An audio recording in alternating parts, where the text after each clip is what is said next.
Test.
Ety am-piandohana aloha dia manao zao fanamariana zao vetivety aho. Voalohany manana an'ity fandaharan-kira ity daholo ve? Izy zany tsy manana, tsangano ny tanana raha misy tsy manana. Ay manana daholo, ay tsy misy tsy manana raha ohatra mbola misy. Tsy tanana mitsangana. Eny ary. Saotra tompoko. Manaraka hitatsika le toerana misy atsika ity zany. Raha sitrakareo ry havako rehefa mitsangana dia mba toany hoe le seza mba tsy aneno angatahana indrindra fiangaviana avy amintsika zany satria manenoneno be le seza rehefa mitsangana isika. Izay ny amin'iny misaotra indrindra. Alahady 5 volana aprily anio taona 2024. Alahady mipasika zany sady koa fanokafantsika ny 5 taona ny fiangonana. Ry havana, loha hevitra vaovao ihany koa satria volana aprily, dikan'izay dia miara-miaina indray tsika ny hoe mpandresy ny tompo. Ho ampitomoana ho aminareo hatrany ary ny fahasoavana sy ny fiadanana avy amin'Andriamanitra ray sy Jesoa Kristy tompontsika. Amen. Andeha ary araka hitsangana isika hidera sy ankalaza ary hanome voninahitra ny tompo.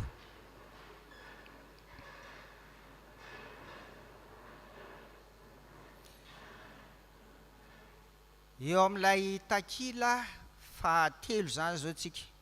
Takila fahatelo, raha takila voalohany ity dia takila faharoa ity dia takila fahatelo zany ity. Eo amin'ilay misy an'ilay salamo fa 7 ambin'ny folo amby zato. eo zany tsika zao manomboka ndao ary a hiaraka hamaky ny salamo faapito amby folo amby zato isika avy eo dia iraina ny hira fa enina amby efapolo amby zato hitatsika eo amin'ny fandarana ary aorian'ny vavaka vao mipetraka isika ndao ary a iarahantsika mamaky zany amin'ny anaran'i Jesoa manao hoe midera Jehovah ary firenena rehetra midera azy ry olona rehetra fa lehibe ny famindram-pony amintsika ary mandrakizay ny fahamarinan'i Jehovah. Alleluia, amen.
Andeharsika hiaraka hivavaka ry havako. Ry tomponay neny an-danitra faly izay satria tratra zao andro pasika izao. Vavolombelona ray lehibe fa mivavaka amin'ny Andriamanitra velona izay. Dia Jesoa Kristy lay maty ary nitsangana tamin'ny maty, tsarovana eran'izao tontolo izao. Faly izay satria afaka mankalaza an'izany koa aty amin'ny tempolonao masina Tompo, miaraka amin'ireo mpino marobe manerana an'izao tontolo izao. Indre ny hafalianay fa soavan-dehibe zany. Misaotra indrindra Tompo, misaotra ny amin'izay nataonao tamin'ny fiainanay tsirairay avy, misaotra ny amin'ny fiarovanao, ny fivimbinanao ary ny fikarakaranao anay. Misaotra Tompo, koa izao fampopivavahana izao anie dia aoka hiara-iomona ny fo sy ny saina mampananay ao anatin'ilay fanahy masina iray mba azahoanay mankalaza sy manome voninahitra anao ry Andriamanitra ray sy zanaka ary fanahy masina. Amin'ny anaranao vanay an'izany vavaka izany Tompo. Amen. Petraka ary ianareo ry havako. aorian'ny famakiana ny sitrapon'Andriamanitra dia iraintsika mientanentana ny ra 2:100 iraintsika avokoa ny andininy rehetra.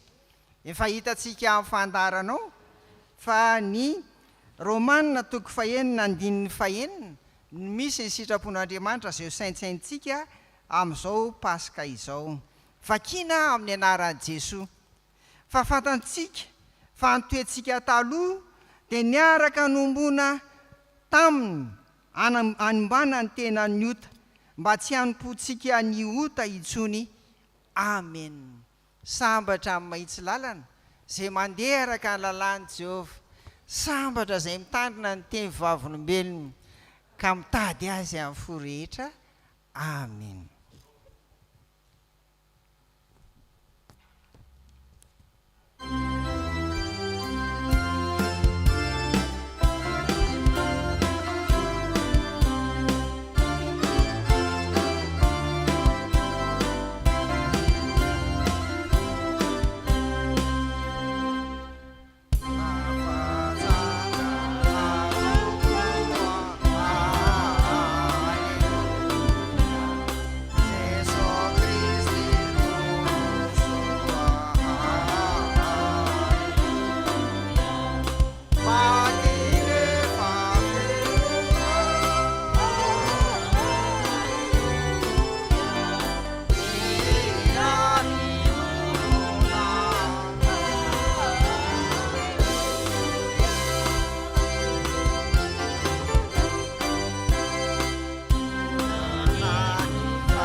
Fa fatatsika fa nytoetsika taloha dia niaraka nombona taminy animbana ny tena ny ota mba tsy hanompotsika ny ota intsony.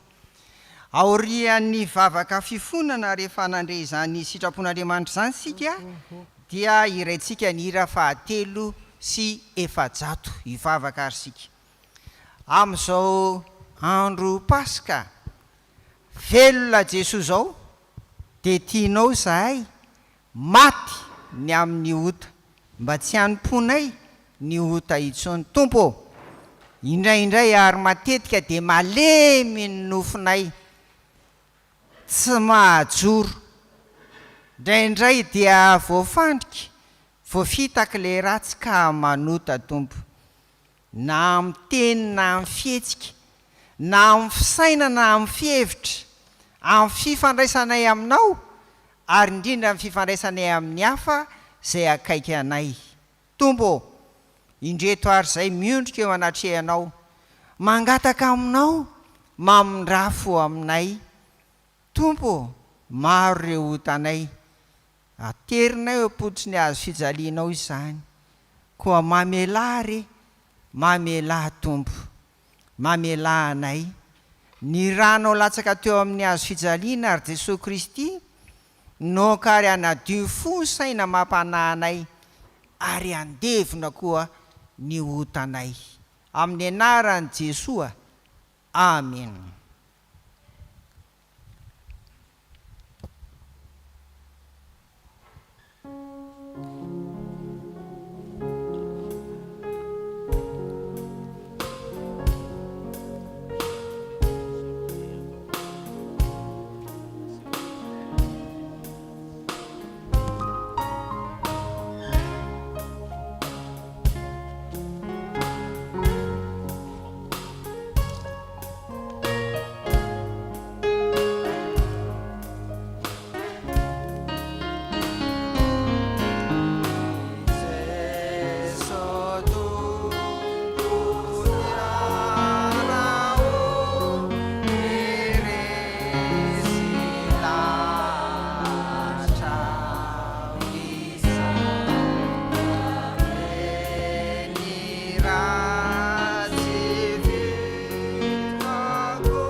Aorian'ny teny famelan-keloka ny hira fanampiny fahadimy no retontsika. Ry havana, amin'ny finoana dia mahatoky isika fa rehefa mifony eo anatrehan'ny Tompo ary hanao fiaingana vaovao miaraka amin'izao Pasika izao dia mamindra fo izy. Mamela heloka koa ho anao izay mibebaka marina ary dia mitsangana ry havako andray ny teny famelan-keloka atolotry ny Tompo atsika.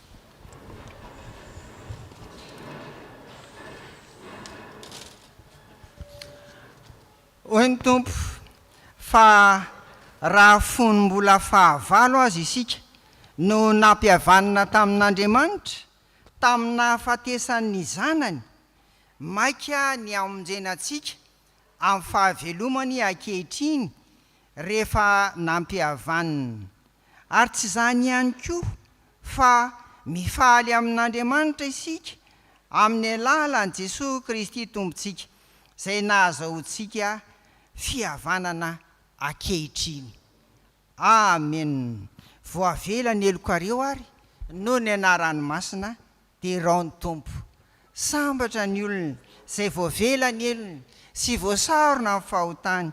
Sambatra ny olona izay tsy isainy Jehovah heloka ary tsy misy fitaka ny fanahiny. Amen.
mahafinaritra zany hira finoana raha tsika mentana zany fa mbola mafisitsika ry havako amin'ny fanekem-pinoana apôstôlika iombonantsika amin'ny mpino kristianina rehetra manerana izao tontolo izao izany.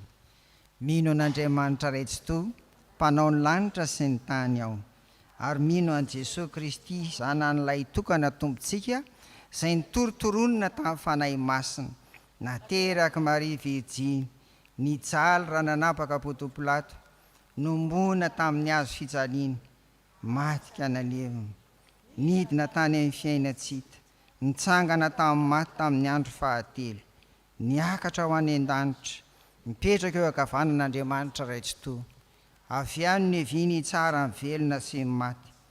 Mino ny fanahy masina aho, fiangonana masina manerana zao tontolo izao, fiombonana ny olona masina, ny famelan-keloka, fitsangana ny tena amin'ny maty, ary ny fiainana mandrakizay. Amen. Maza ho toerana ry ianareo ry havako. Liturgia endrony voalohany no tanterahantsika, noho izany dia anatanteraka ny hira voalohany, ny atoko-pira. Vita izay dia mihaino ny 10 minitra manga isika ry havako.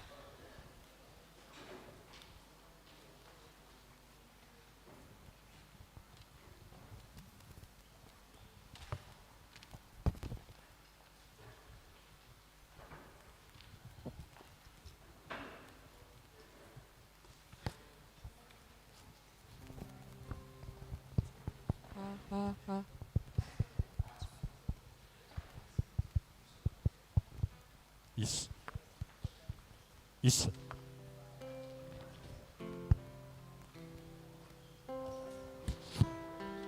Isso, isso.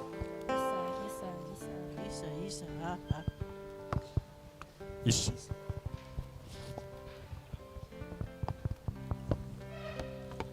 Te mandei.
Prions.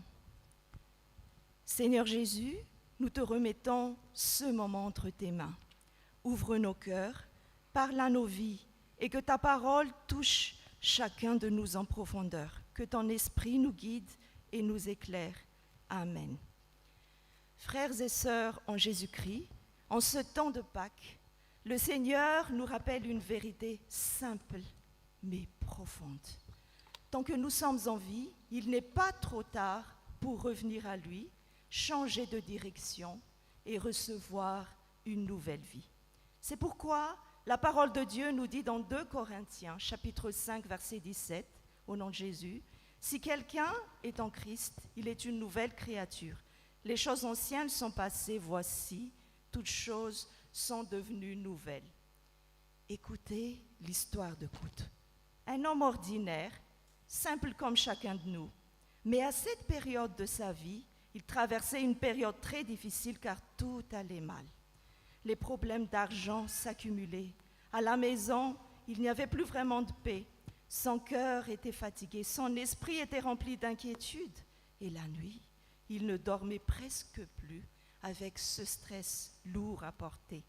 Un soir, à bout, il s'est dit « Je vais juste boire un petit verre, juste pour me calmer, juste pour oublier un peu. » Il ne parlait pas d'excès, il ne parlait pas de dépendance. Il se disait seulement « une fois, ce n'est rien ». À peine avait-il bu que, soudain, tout a basculé.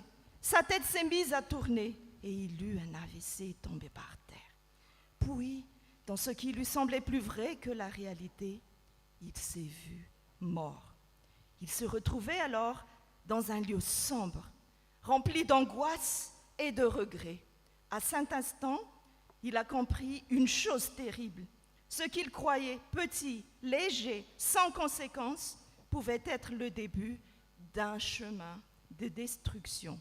Alors il a crié « Seigneur Jésus, pardonne-moi, donne-moi encore une chance. Je reviendrai vers toi, je changerai. » Mais il n'y avait plus rien à faire.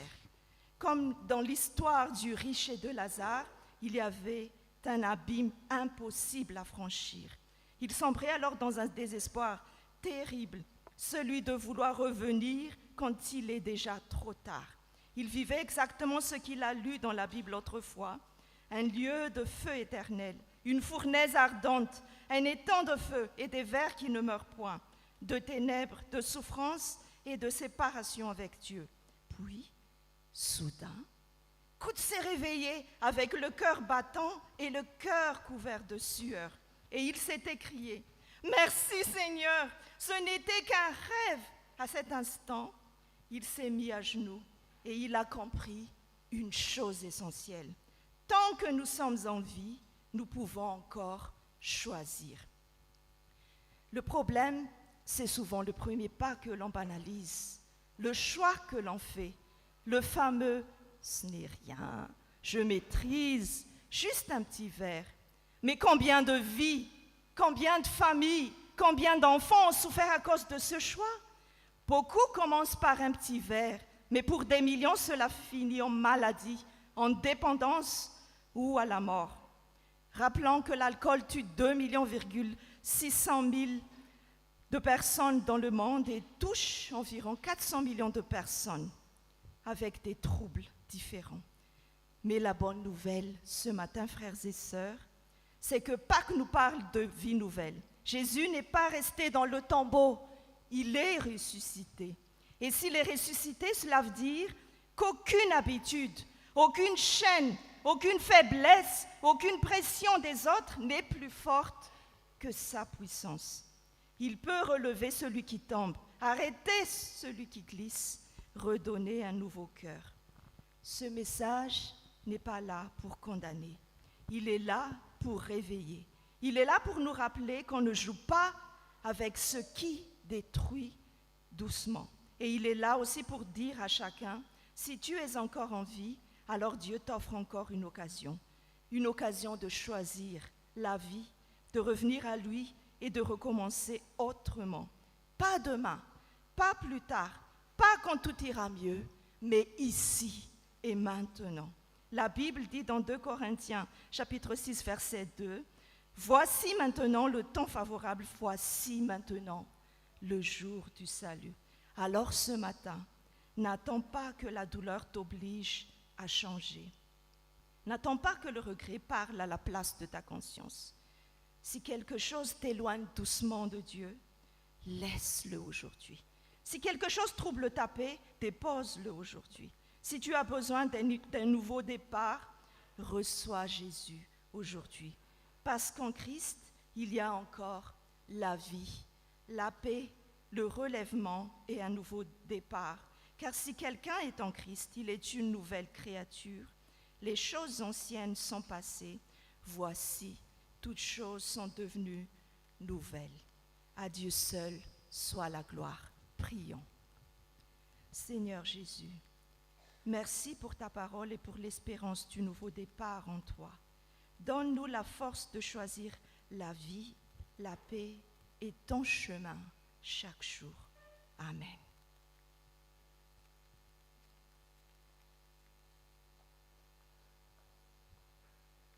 Roso amin'ny famakinana soratra masina isika ariavako ka ny hira fahavalambin'ny folo hitantsika eo amin'ny fisasahan'le fandaharana zany eo amin'le fisasahany mihitsy hira fahavalambin'ny folo dia ny andininy voalohany sy ny faharoa hitsangana ny mivavaka sy mamaky soratra masina ary avy eo indray dia hiraintsika ny andininy fahatelo sy ny fahaefatra ny andininy fahatelo azafady mialohan'ny toriteny 7:20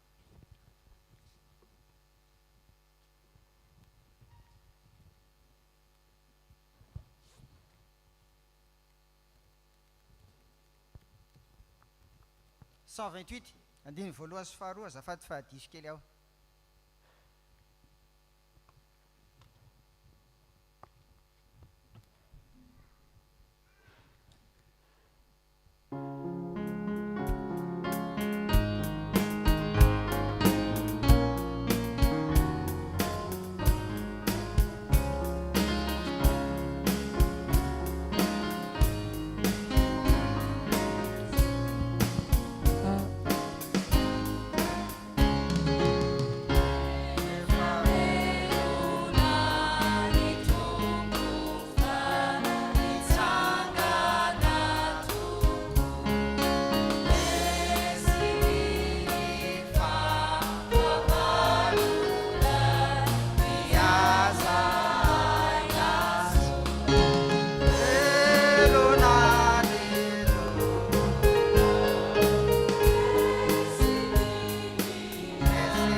eo amin'ny vavaka ho an'ny teny isika hiaraka anondrika ny lohantsika isika amin'izany.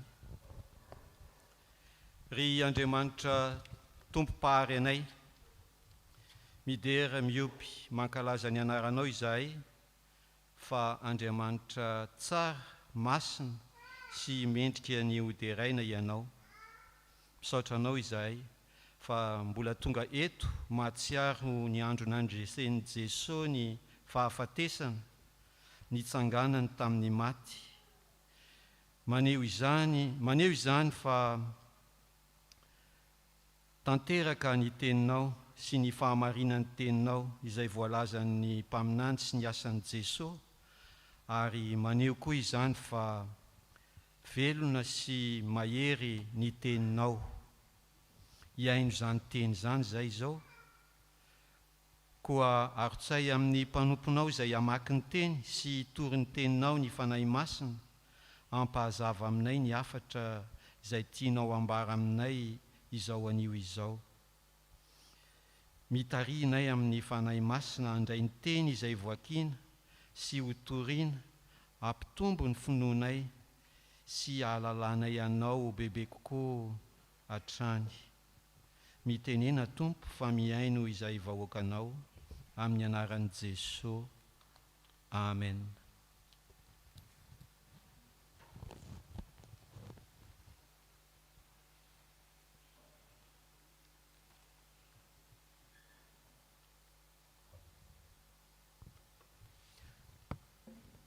Notre première lecture de ce dimanche de Pâques se trouve dans le livre de Job, chapitre 19, versets 23 à 27. Livre de Job, chapitre 19, versets 23 à 27.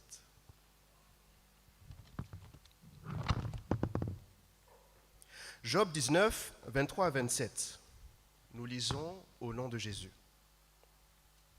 Oh, je voudrais que mes paroles fussent écrites, qu'elles fussent écrites dans un livre. Je voudrais qu'avec un burin de fer et avec du plomb, elles fussent pour toujours gravées dans le roc. Mais je sais que mon Rédempteur est vivant et qu'il se lèvera le dernier sur la terre. Quand ma peau sera détruite, il se lèvera. Quand je n'aurai plus de chair, je verrai Dieu. Je le verrai et il me sera favorable. Mes yeux le verront et non ceux d'un autre. Mon âme languit d'attente au-dedans de moi.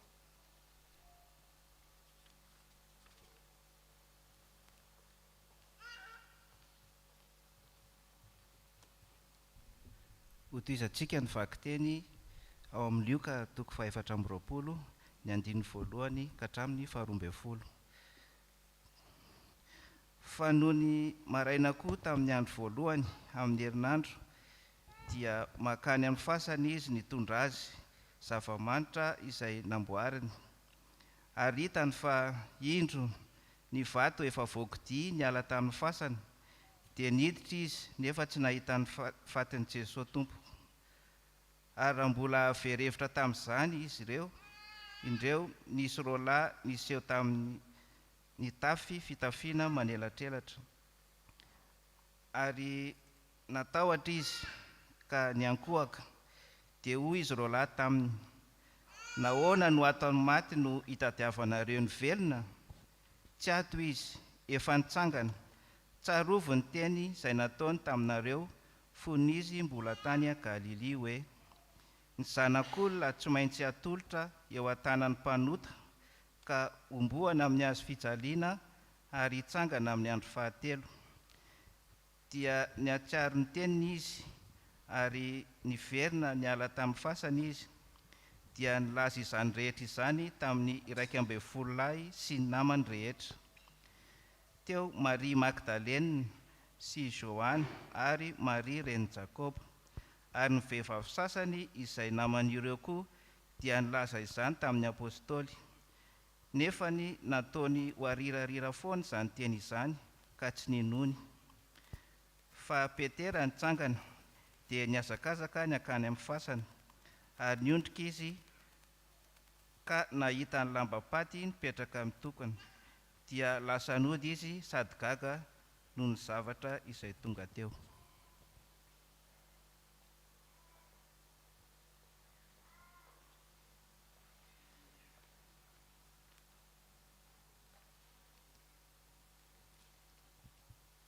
Faranantsika ny vaky teny epistily ho an'ny Galatiana, Galatiana toko 2 andininy 19 ka hatramin'ny faraka amin'ny 20 farany.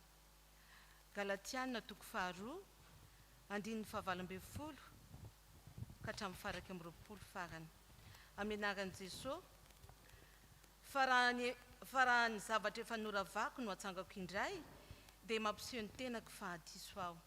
Fa raha izao dia tamin'ny lalàna no afatesako ny amin'ny lalàna mba ho velona ho an'Andriamanitra aho. Vao miaraka amin'ny Kristy amin'ny hazo fijaliana aho, aty izao tsony ny velona fa Kristy no velona ato anatiko. Fa izay velomako ankehitriny eo amin'ny nofo dia velomako amin'ny finoana ny zanak'Andriamanitra izay efa tiaka nanolotra ny tenany hamonjy ahy. Tsy mahafoana ny fahasoavan'Andriamanitra aho fa raha avy amin'ny lalàna ny fahamarinana dia maty foana Kristy. Amen. Ray Masino manamasinana amin'ny fahamarinana fa ny tenao ny fahamarinana. Amen.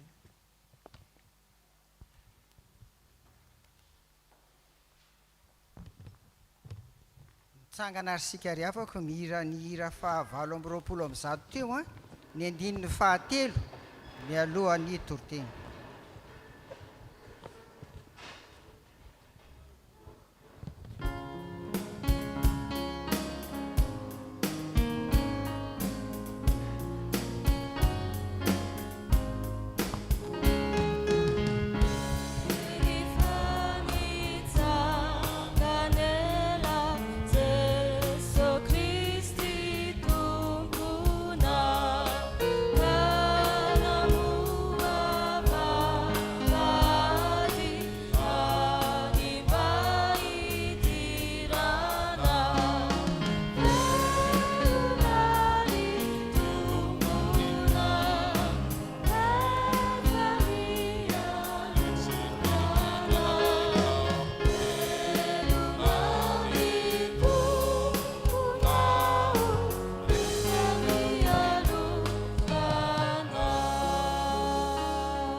Aoka hipetraka ary isika ry avako.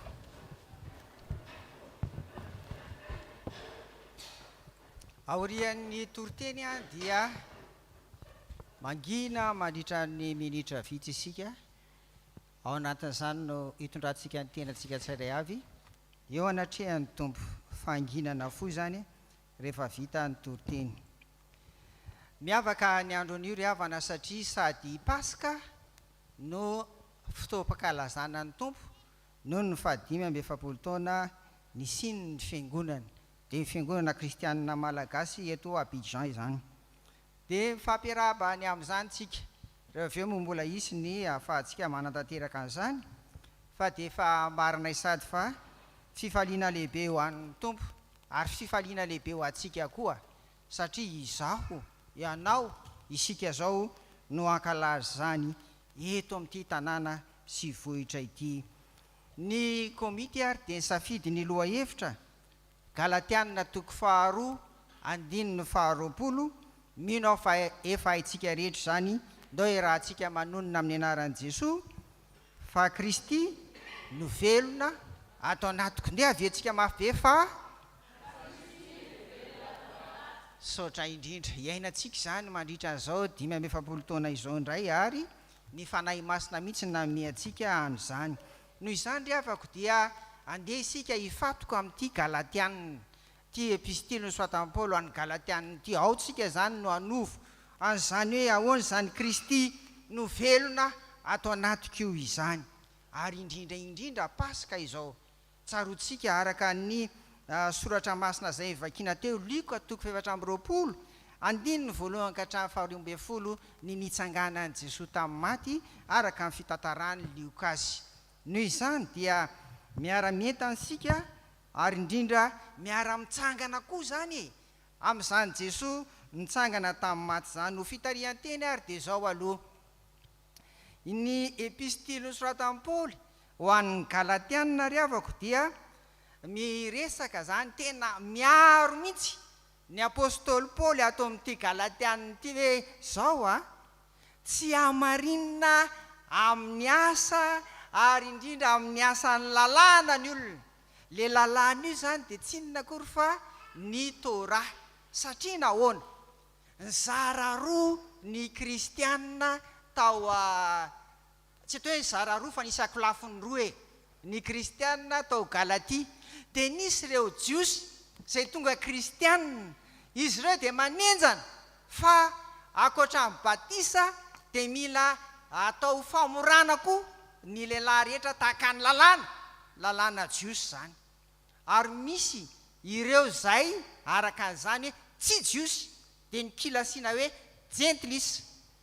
Dia i Paoly zany ny teny fa ampy mibatisa tsy tovonana lalàna hafa fa hamarinina amin'ny finoana ny Jesosy Kristy ny kristianina rehetra, fa tsy hamarinina amin'ny fanatanterahana ny lalàna samihafa.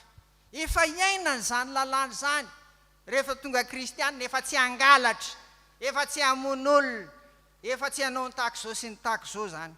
Zay zany no foto-kevitra voizin'ny Paoly ato amin'ity Galatianina ity. Ary ndao rahantsika mamaky ny toko 2 andininy 15 sy ny 16 manamafy an'izany hoe tsy hamarinina amin'ny asan'ny lalàna, tsy fanarahana lalàna samihafa ny fivavahana kristianina, fa fiainana ny finoana, fiainana ny finoana dia ny finoana ny Jesosy Kristy. Ndao araka makitsika ry havana amin'ny anaran'i Jesosy, tarahana kiny jiosy isika. Ohatrany tsy manao mafy nareo ka andao averina. Galatiana toko 2 andininy 15 sy 16 ndao ary tarahana kiny jiosy isika, fa tsy mba mpanota avy amin'ny gentlisy, nefa noho ny fantatsika fa tsy hamarinina amin'ny asan'ny lalàna ny olona, fa amin'ny finoana ny Jesosy Kristy. Dia nino an'i Kristy Jesosy koa isika mba hamarinina amin'ny finoana an'i Kristy, fa tsy amin'ny asan'ny lalàna, satria tsy misy nofo hamarinina amin'ny asan'ny lalàna. Mahafinaritra zany tenenin'i Paoly zany a. Fa ahoana tokoa moa zany raha fitininy ny fivavahana kristianina zay tsaroantsika amin'ity anio ity, ny fahaveloman'ilay tompo Andriamanitra Jesosy Kristy zay vavahantsika zao zany. Ny fivavahana kristianina dia fiainana amin'ny finoana ny Jesosy Kristy, fa tsy fombafomba averina. Ny fivavahana kristianina dia fiainana ny finoana any Jesosy Kristy, fa tsy fombafomba mpivavahana. Ry havana, fiainana no ny sin'ny fiangonana, fiainantsika izao, fiainantsika eto. Ary zany natonga an'ireo izay atao hoe ray aman-dreny finoana nanangana n'ity fiangonana ity, mba azahoantsika miaina ny fivavahana kristianina, na andeha hitady vola, ila ravinahitra, hiasa no andanantsika aty, iaina amin'izany fivavahana izany koa, miaraka amin'ireo asantsika tsirairay avy ry havana. Fiainana ny fanompona, anisan'izany ny fandanantsika aty am-piangonana ry havana, fiainana izany. Ary fiainana koa indrindrindra ny fandraisana anjara amin'ireo rehetra ataontsika ato amin'ny fiangonana. Za tena misaotra ry havana, tena 5 taona ny fiangonana, misaotra antsika rehetra mandray andraikitra. Zao lasa mahita vantantsika ny amin'ny fampipompivavahana, eo ny mitendry zava-maneno samihafa, eo ny fampona amin'ny sampana 5 atao amin'ny fiangonana. Fiainana zany, fiainana ny fivavahana zany. Ary misaotra ny tompo fa tonga amin'izao 5 taona izao, noho izany ry havana, aza tovitovonana zavatra hafa intsony e, tsy fombafomba fotsiny e, fa tena fiainana ny fivavahantsika ry havako ho anao. Ary aiza ho aiza amin'ireo nambarako teo ireo ianao, ohatra fotsiny za fahaly mihitsy rehefa mifarana ny 2 alahady isa-taona zany, hoe firy tamin'ireny amin'ny banka, firy tamin'ireny amin'ny banka, fa ty fiangonana tonga eto amin'ity Abidjan ty dia miantso hiaina ny fivavahana fiaina miaraka amin'i Jesosy. Saotra an'Andriamanitra fa tsy 15 ihany raha lady, fa mbola misy ny alakamisy masina, mbola misy ny fotoana samihafa raha toa ka latsaka ivelan'ny alahady ny krismasy sy ny toy izany. Ry havako, manahoana ianao? Fa ny fiangonana tonga eto mba hiainantsika ho an'ny fivavahana kristianina, dia manao varojery todika ho an'ny fiainantsika hatramin'izay.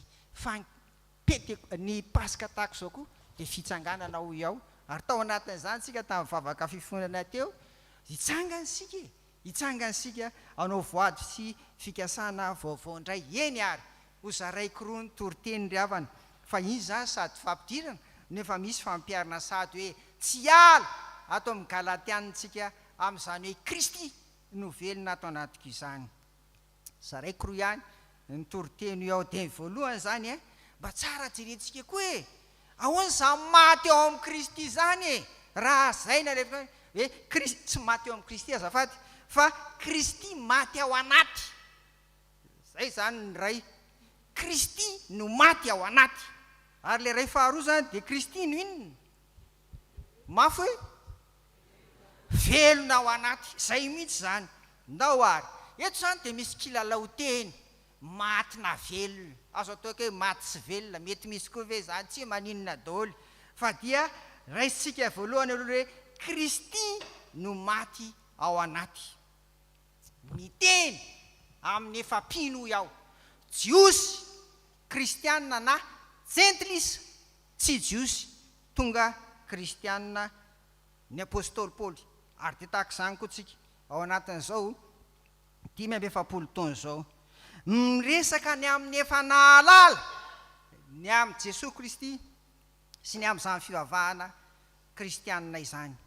Fa ho zaraiko roa ilay hoe mamono an'i Kristy raha izany, mahafaty an'i Kristy raha izany. Inona no mahafaty an'i Kristy? Paoly eto amin'ny 9:20 dia milaza amintsika fa tsy mety raha zay fanarodana ozy no maninona? 9:20 raha zay fanarodako ninona? No atsangako indray dia mampiseho ny tenako fa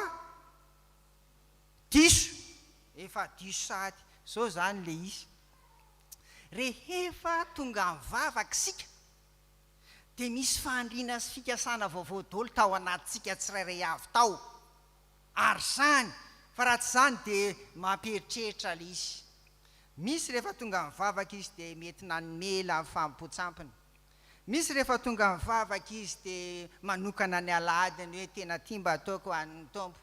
Misy dia mamela an'ireo fahazarany ratsy sy zavatra samihafa mamatotra azy na mety fisotroana araka ny nambaran'ny 10 minitra mivokovoko manga teo.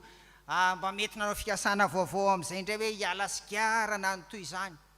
Fa izao ny fivavahana kristianina zany dia io izay te tsy fombafomba fa izao kosa eto mandroso. Zay zany le izy. Efa nialana zavatra taloha, efa nialana tsy mahasoa indrindra tsy mety amin'ny maha-kristianina. Noho izany tsy hiverenana intsony fa mamono an'i Kristy izany. Tsisy kristianina ry avanao io ao ka tsy manana an'izany fikasana vaovao zany amin'ny fiainany. Tsy nomaly tsy mivany, tsy mbola ny tamin'ny 5 taona ihany raha tamin'izany ianao ny teto. Tsy izany kosa. Ary vao mainka zava-doza raha miharatsy. Vao mainka zava-doza zany. Fa manana fikasana vaovaotsika. Noho izany zay efa nalevona re, zay efa navela re, zay efa natsipy any ambany any raha zay mihitsy niendrik'ilay teny eto dia aoka tsy hatsangana intsony, aoka tsy haverina intsony. Ary misaotra an'Andriamanitra fa nanana ny tantarany. Ity fiangonana ity natantara ratsy tsorona fa nisy an'izany nandalo ratsy zany tsika, natantara tsara fa misaotra an'Andriamanitra fa manorina indray ny 10 taona ho avy asa raha izay solasolotolo ngamba mety tsy ho tratran'izany intsony tsy fantatra fa dia mbola mino aho fa mitsika zay Maria ary angatahana amin'ny tompo mbola hijanona eto atratran'izany ry havana zay efa narodana tamin'ny lasa na ny fiainam-panahy na ny fiainantsika tsairay avy na ny fiaina tokantrano na ny fiaina ny fiangonana aza atsangana ntsony fa mamono an'i Kristy zany. Faharoa, ny mamono an'i Kristy koa na tsy mahavelona azy araka ny Galatianina dia ny asan'ny nofo. Misy lisitra be ao amin'ny Galatianina 5 zay inoko fa efa hainao fa tsy maninona. Ndao mba iarahantsika mamaky ny 9:40 sy ny 9:70. Azafady, Galatianina 5:9 ka hatramin'ny 20. Reo zany le lisitry ny asan'ny nofo, reo le ota, reo koa mamono an'i Kristy ao anatintsika. Amin'izao zanaky fa 5 taona izao raha toa mbola velona ao anatinao ao dia misy kapiteniny zavatra rehetra 5 ry zareo ohatry ny mpanao rugby zany dia tiany kapiteny lasarytsika miaraka mamaky inona lizy fijangajangany lasa fahalotona fijejojejona fampotsampy fanaovana ody ratsy fandrafiana fifandirana adila fiafinafonana fifampiandaniana fisarahana fitokoana fialonana fahamamona filalovan-dratsy 5 ary eo ohatra ny rugby akaizy dia raha nanisa azy teo raha nanonona azy teo indray dia ohatrany manao loto tsy efa tokony nanaovy ianareo oka fa zao ny teneniny farany jereo ary ny toy izany koa izay lazaiko eo aminareo raha teo zany hoe tsy nisy tramikatony io zany ka misy anaovana eskiva hoe zao tsy voatonina atao ohatra tsy fahamarinana ohatra fanaovana kolikoly ohatra samy hafa rehetra zany zany asan'ny nofo izany ry havana zany fahotany zany tena mamono an Kristy ao anatintsika zany tsy fahalitanisa fotsiny ny apôstôly Paoly na ny fiangonana ankehitriny tsy fahalitanisa zany fotsiny fa sao dia mbola miseho ao fiainanao zany saotra n'Andriamanitra mbola misy ny anio zay ahafahantsika mibebaka ry havana dia samy ary mijery samy mijery mandinika ny tenany zao zanaka fa 10 taontsika andeha isika hiaraka hamelona an Jesosy aty anatintsika tsy hay vonoy ary vonoy mihitsy aza vela ho velona tsony eo amin'ny fiainantsika ny araka nambara teo zay fanilaozana taloha aza fongarina itsony indray ary indrindra reo asan'ny nofo samy hafa teo ireo fa dia mamono any Kristy izany zay le tsara ho fantatsika eto amin'ny Galatiana eto fa hiditsika amin'ilay Kristy no velona ato anatiko io dia misy dingana roa io zany zay zany le izy voalohany aloha zany dia io le hoe Kristy velu dia mitovy fiteny amin'le hoe mandray any Kristy zany ka ny mandray any Kristy lay misy an'ilay atao hoe dingana roa voalohany manolotra ny fo mba hanjakany Jesosy satria ao amin'ny fony misy ninona sitrapo ay zany izy ary sitrapontsika daholo nanaovantsika zavatra ry havana ny azo sitrapoko tsy nampandriko n'le tetintsony satria efa io izy io sitrapoko zany tsisy nanery azy zany zay zany le izy ka tahaka izany koa zany ny mandray an' Jesosy Kristy dia anolotra ny sitrapontsika ny sitrapontsika indrindra ny sitrapo zay mifanohitra amin'ny sitrapon'Andriamanitra ka hampandefitra an'izany aloha fa ny sitrapon'i Jesosy no atao zay zany le hoe mamelona ny Kristy ary zay le izy hoe dingana voalohany mandray an'i Kristy io ry havana dia misy fotoana ray io tsy maninona androany 5 aprily iarahantsika manavao ny fanolorantena indray iarahantsika mamelona any Kristy indray tsy maninona fa anio zany io le mandray an'i Kristy io koa le ambara amin'ny fiteny hoe fiovapo io koa le antsoina hoe fahateraham-baovao ary io koa le ambara hoe fifoazam-panahy zany hoe tsy mitovy amin'ny olona taloha le olona ranofo le nambara tetsoa zany fa olom-baovao manomboka eo dia vonona ho iaho ampandefitra ny sitrapontsika fa anao ny sitrapon'Andriamanitra anao ny sitrapony Jesosy Kristy io fahateraham-baovao io ry havana raha tsy nandalo tamin'ny fiainantsika zany zay misy daty mazava tahaka ny daty naterahantsika ranofo koa raha tsisy an'io zany zay ny fiaingana tsy ho velona ao anatinao mihitsy Kristy aloha mety hoe velombelona eny any mety ny tenanao ny tianao sy ny sitraponao aloha zay ny tanterahanao ary dia manangana fitsipika ianao araka ny ohatrany nataony Jiosy teo manangana fitsipika monimony indray fa za raha vao tsy zao sy ny tahaka izao dia za tsy ianao ry havana zava-dehibe ary io ny voalohany mahavelona ny Kristy raiso izy aloha ho tompy sy mpamonjy mpanjaka ny fonao ka ny sitrapony no tanterahana eo amin'ny fiainana dingana faharoa amin'ny fandraisana ny Kristy dia mifamatotra ny galatianina toko faharoapolo sy ny galatianina toko faefatra amby roapolo. Ianareo mamaky ny toko faharoapolo dia hiaraka maky ny efatra amby roapolo isika. Ndao ary ho vakiana mafy amin'ny anaran'i Jesoa. Isa roa telo. Aiza nareo e? Variana ary venareo zany. Mbola tsy eo dia tsy hita. Galatianina toko faharoa andininy faharoapolo mafy ary ianareo.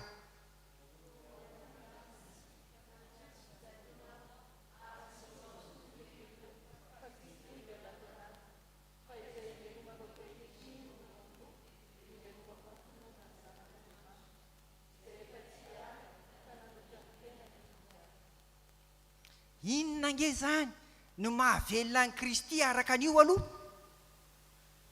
Io andininy faharoapolo io? Inona no mahavelona ny Kristy eo anatinao? Le eo alohany, inona le teny eo alohany? Voaombo miaraka amin'ny Kristy aiza? Eo amin'ny hazo fijaliana. Ho hitantsika ny hevin'izany, fa vao mainka mety hazava izy rehefa vakiana ny toko fahadimy ka ny andininy fa efatra amby roapolo. Ndao ary vakitsika mafy koa zany amin'ny anaran'i Jesoa.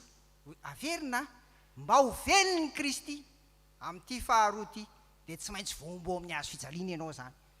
Dia ozy ny andininy fa efatra amby roapolo. Ndao ary fa izay an'i Kristy Jesoa dia efa nanombo ny nofony mba mifandriny sy ny filany tamin'ny hazo fijaliana. Inona zany?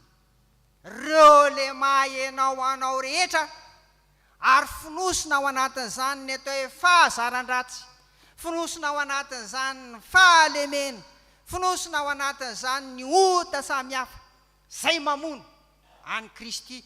Reo zany dia hoentinay za fatsiany eo amin'ny hazo fijaliana koa mba ho faty. Ry havana, mahafinaritra zany sary teny zany. Fa ny fafana manatanteraka an'izany dia tsisy afa-tsy ny fifonana. Rehefa tsapanao fa tsy mety tsony amin'ny fiainanao ohatra ny zava-mamimamy sy zava-mahadomena dia zay zany e ifony zany, dia zay le izy zany. Rehefa hatrao fa tsy mety amin'ny fiainanao tsony ny akamona samihafa fahalainana na fanompona ninninona eto amin'ny hazo fijaliana zany. Fa zany ny angatan'ny Tompo ry havana amintsika zanak'izao 5 taona izao, raha tiatsika velona ao anatintsika ny Tompo. Dingana faharoa zany dia fiainam-pibebahana.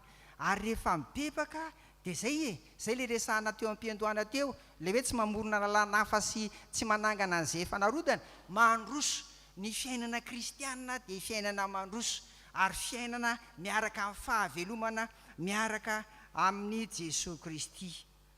Ry havako, raha tambatra zany ireo dia zao: ilay kristianina maty ao anatin'ny Kristy dia zao, izy amin'ilay maha-olona azy ray manontolo nofo sy ra ao anatin'ny notany sy ny fahalemena velona.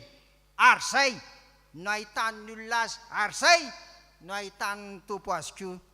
Fa lay olona zay Kristy kosa no velona ao anaty dia ilay olombelona maha-olona azy miaraka amin'ny fahalemena sy notany maty, fa Kristy kosa no amirapiratra eo amin'ny fiainany ry havana. Ary zany no mahatsara mihitsy an'ity soratra masina izay nampitaina amintsika, ary indrindra zao hoe fanahy masina no nampifidy antsika an'io teny fanevy io. Satria rehefa tena nandinika ao ry havana dia ay tsy Jesoa rery no velona ao anatintsika, fa ny fanahy masina koa tena miasa ary mitaridalana. Ary zay le ambaran'ny Galatianina toko fahadimy andininy faharoa amby roapolo sy ny 3 amby roapolo hoe fa vokatry ny fanahy dia firy 7 indray izy. Inona ny voalohany? Fitiavana, fifaliana, fiadanana, faharipo, famirapanahy, fanaova-tsoa, fahamarinana, fahalemem-panahy ary fahononam-po. Ry havana, 7 ireo. Zay zany le mahavelona atsika ary mahavelona ny Kristy koa. Dia mahafinaritra mahafinaritra fa ity nofontsika ity zany a dia tsy voafehintsika raha tsy eo Jesosy Kristy ary indrindra eo ny fanahy masina. Ary zany na tonga any Joba izay vakiana tamintsika teo, hoe nijaly Joba, nijaly izy. Nefa Joba zany efa nahatsapa fa mbola isy fitsanganany tena maty, ary ny tenany mihitsy ka naloha aza ho simba ty nofoko ty a dia ahitany tompo ao. Hoy ary Joba izay nivakiana tamintsika teo hoe ary rehefa levona ny hoditro izao simba izao sady afaka amin'ny nofoko ao dia ahitan'Andriamanitra ry havako. Afatra aroa atsika ao anatin'izao feno 5 taona izao. Misaotra an'Andriamanitra fitarihan-teny nataoko teny am-piandohany fa velona ny fiangonana ary dia misy fampipovavahana isaky ny alady ny fiangonantsika kristianina malagasy eto Abidjan. Tsy ny atsaratsara amin'ny fiainantsika izao ihany ry havana, tsy izany ihany fa zava-dehibe koa zany a, fa tsy izany ihany kory ny teny ilaina amintsika hoe tsara sy mety ny fiainana izao, fa ny mandrakizay koa any ny tena zava-dehibe zany. Ary zay le fitsanganany tena maty, tsy misy afaka manatanteraka mandova an'izany nefa raha tsy velona ao anatiny ry havako a Jesosy Kristy. Koa ny fiangonana dia hitaizantsika, hanomana antsika amin'izany fahavelomana izany mba azahoantsika mandova tokoa ny fiainana mandrakizay hitsangana amin'ny maty tahaka an'i Jesosy Kristy. Mandehana ry havako araka ny fanahy a ho voninahitra Jesosy Kristy. Amen. Les enfants, bonjour. Vous répondez à haute voix, bonjour. Joyeuse Pâques. Joyeuse Pâques. Mes enfants, notre Église a choisi le thème suivant pour le 45e anniversaire de notre Église. Ce n'est plus moi qui vis, c'est Christ qui vit en moi. Vous répétez après moi. Ce n'est plus moi qui vis. Ce n'est plus moi qui vis. Plus fort. C'est Christ qui vit en moi. Encore. Avec un geste. Ce n'est plus moi qui vis. Ah, levez-vous les enfants de l'école de dimanche. Levez-vous. À haute voix, ce n'est plus moi qui vis. Ce n'est plus moi qui vis. C'est Christ qui vit pour moi. C'est Christ qui vit pour moi. Asseyez-vous. Écoutez bien. Tout d'abord, les humains sont des pécheurs devant Dieu, car nous sommes descendants d'Adam et Ève quand ils violaient ou transgressaient la loi divine ou à Éden. Voici un exemple pour dire que nous sommes tous des pécheurs. Un enfant a cassé involontairement la belle vase à fleurs de sa maman. Personne n'a vu ce qu'il avait fait. Alors, il a menti de peur d'être grondé ou frappé par sa maman. C'est ça, la nature pécheresse de l'homme. Pour être sauvé, nous avons besoin d'un sauveur qui est Jésus-Christ, le Fils de Dieu. Voici une question. Qu'est-ce que le salut? Le salut, c'est comme un cadeau d'anniversaire magnifique. On ne travaille pas pour obtenir. On tend simplement la main pour le recevoir et dire merci. C'est ça, le salut. Jésus est le don merveilleux de Dieu pour sauver le monde. Il suffit de le recevoir dans nos cœurs et dès lors, il vit en nous si nous acceptons de faire sa volonté. Nous sommes devenus un homme, une femme, un enfant nouveau, car l'Esprit Saint nous transforme. Nous ne sommes plus dirigés par notre propre désir, mais nous cherchons tous les jours à plaire à Dieu, car c'est Christ qui vit en nous. Chers enfants bien-aimés dans le Seigneur, arrêtez à partir d'aujourd'hui de mentir, de faire des bêtises.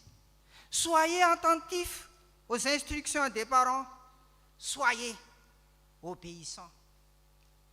Pour terminer, voici la façon dont nous allons conclure ce que je vous ai dit. Après le mot « car », parce que je dis « car », vous répondez « c'est Christ qui vit en moi ». Allons-y. À partir d'aujourd'hui, je ne dirai plus de mensonges car...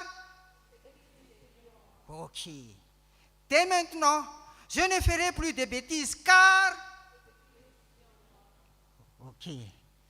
Désormais, je respecte et j'obéis mes parents car... Amen.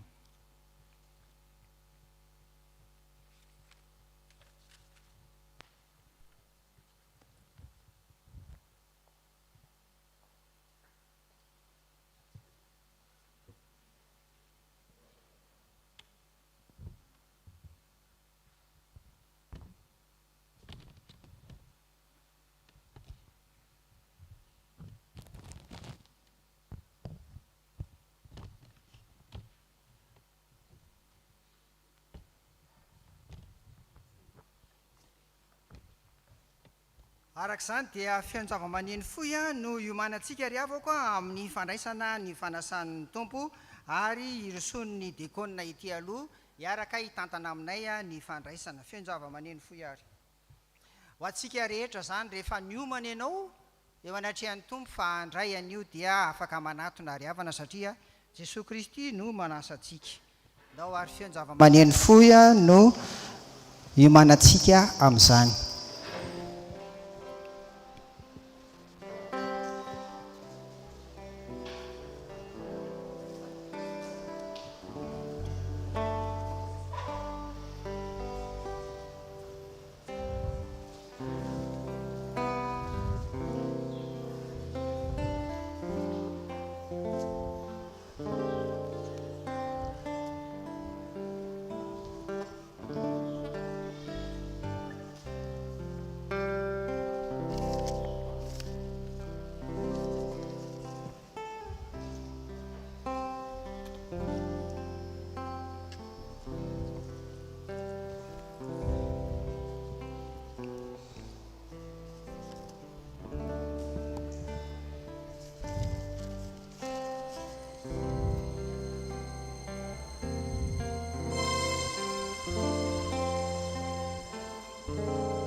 Ry havana manomboka izao dia ny mpandray fanasan'ny tompo no mitsangana. Mivelatra manoloana antsika ary ny fanasan'ny tompo manambary zany ry havako fa manatrika antsika ny tompo tsy amin'ny alalan'ny teny izay nitoriana teo ihany fa amin'ny alalan'izao famantarana hita maso izao koa ka dia asandrato amin'ny tompo ary ny fonareo mitsangana ny mpandray fanasan'ny tompo izao. Ny hira fahavalo ambin'ny folo amin'ny firana FFPM mandininy voalohany no iraintsika aorian'ny vavaka. Hoy Jesoa, izao ny mofinaina, ity ny mofo izay midina avy any an-danitra, mba tsy ho faty izay mihinana azy. Izao ny mofo velona izay nidina avy tany an-danitra. Raha misy mihena ity mofo ity, dia ho velona mandrakizay izy, ary ny mofo izay meko dia ny nofoko ho fiainan'izao tontolo izao. Fantatray fa tompony tompo sy mpanjaka mpanjaka ianao, ry Jesosy Kristy mpamonjy anay eo. Anao avokoa ny fahefana rehetra ny an-danitra ty ambonin'ny tany mitera sy mankalaza ary mame voninahitro ny isan'andro isan'andro ny anjely tsy omby arinalina ny mpaminany ny apôstôly ny martyra ary olom-boavitra efa sambatra any aminao ko avelao reny feonay mba iombona amin'ny feon'izy ireo misatatra sady ny fanjakany sy ny fiobiana hoe masina masina masina Jehovah tompony maro enika amin'ny voninahitra ao ny tany rehetra. Amen.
Mazaho toerana ary ianareo ry havako.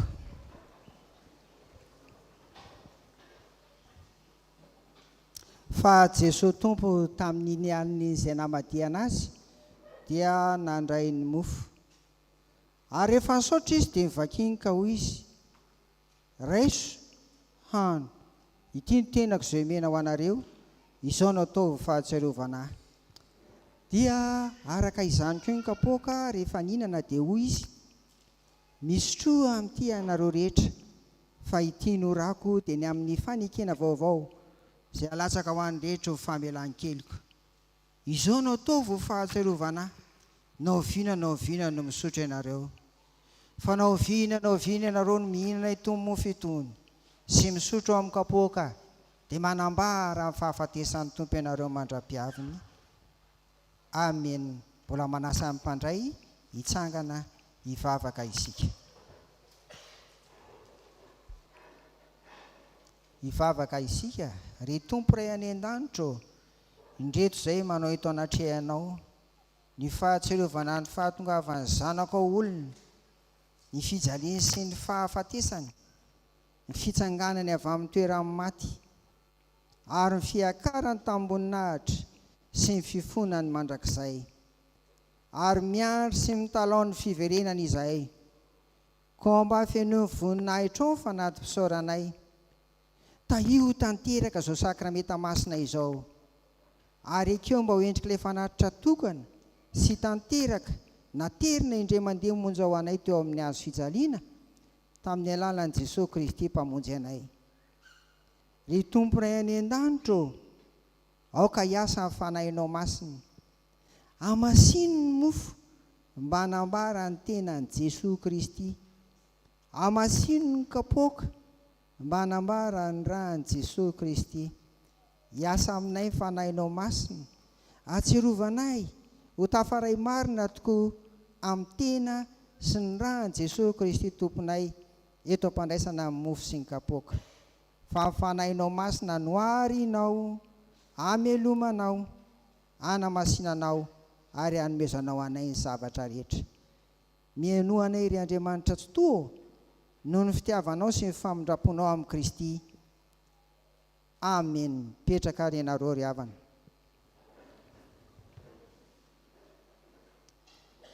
Ny mofo izay vakintsika dia firaisana amin'ny tenan'i Jesosy Kristy tompontsika izay ny vakina ho antsika.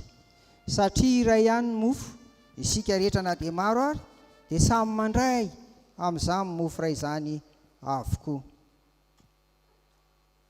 Ny kapoaky ny fisaorana izay isaorantsika dia firaisana amin'ny rahan'i Jesosy Kristy tompontsika, ny rahan'ny fanekena vaovao izay nalatsaka ho antsika. Aokarisiko izao iompo amin'ny vavaka fanetretena hoe Tompo, tsy mendrika atao hoe zanakao aho. Tompo, tsy mendrika nidiranao ambany tafotranoko aho. Tompo, tsy mendrika nitsipona izay sombontsombo ny latsaka avy amin'ny latabatra ao akory aho. Kanefa ho ianao hoe izay manatona dia tsy mba ho laviko mihitsy. Amen. Hoy Jesoa, andeha fa efa voavoatra avokoa ny zavatra rehetra. Hoy Jesoa, raiso hano, ity ny tenako, izao no ataovy ho fahatsiarovana.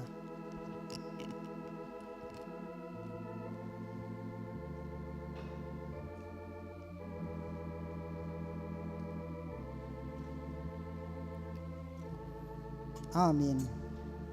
Hoy Jesoa, sotroinareo rehetra ity, fa ity no rako, dia ny amin'ny fanekena vaovao alatsaka ho an'ny rehetra ho famelan-keloka. Izao no atao fahatsiarovana na oviana na oviana no misotro ianareo.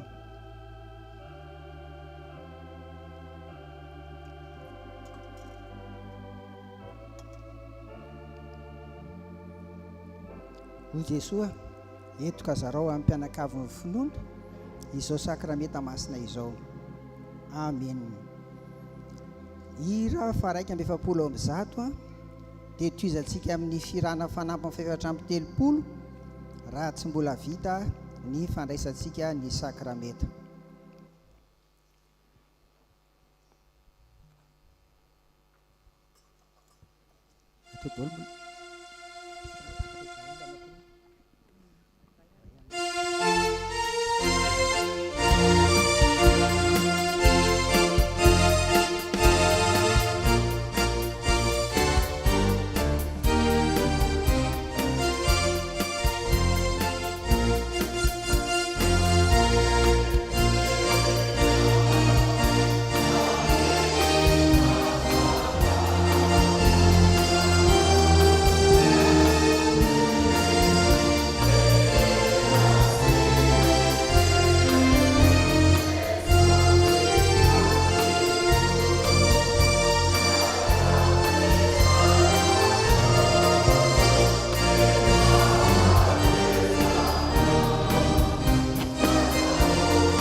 Kristin.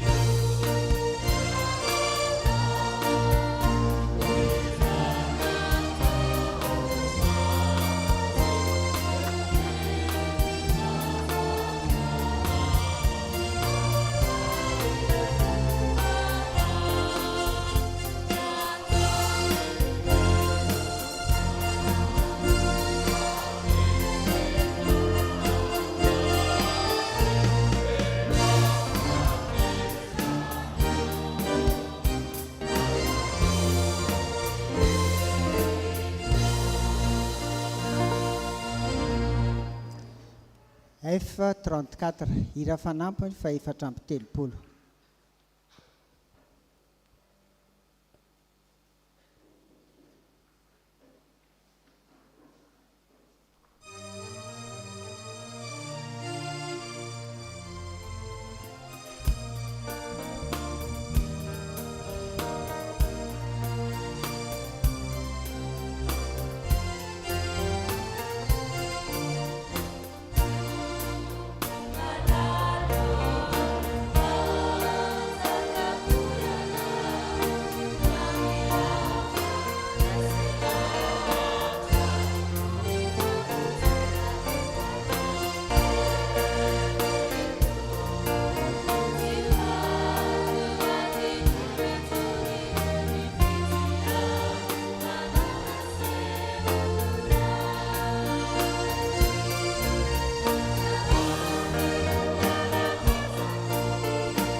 hira fa 3:70 mitovy feo amin'ny hira 2:70 tafatsangana tokoa 3:70.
Hiaraka hivavaka ary sika misaotra anao izay tompo fa fahasoavana ny nafahanay niara-ny omona tamin'ny tena sy ny ranao tamin'ity anio ity faly izay fa manana anjara ao aminao tehirizo aminao izay tompo ianao tokoa no velona amin'ny androm-piainanay rehetra nefa izay dia mahatsiaro ny namanay tokony hiaraka aminay nefa tsy afaka izay tsy salama mba sitrahany tompo izay azon'ny olana samihafa mba vonjeo ary ireo tsy afaka satria voatana amin'ny asa mandrara adidy amanandraikitra vangio amin'ny fahasoavanao izy ireny mba afaka miara-miombona aminay tahaka izao koa amin'ny manaraka ny misaotra tompo amin'ny anaran'i Jesoa amen.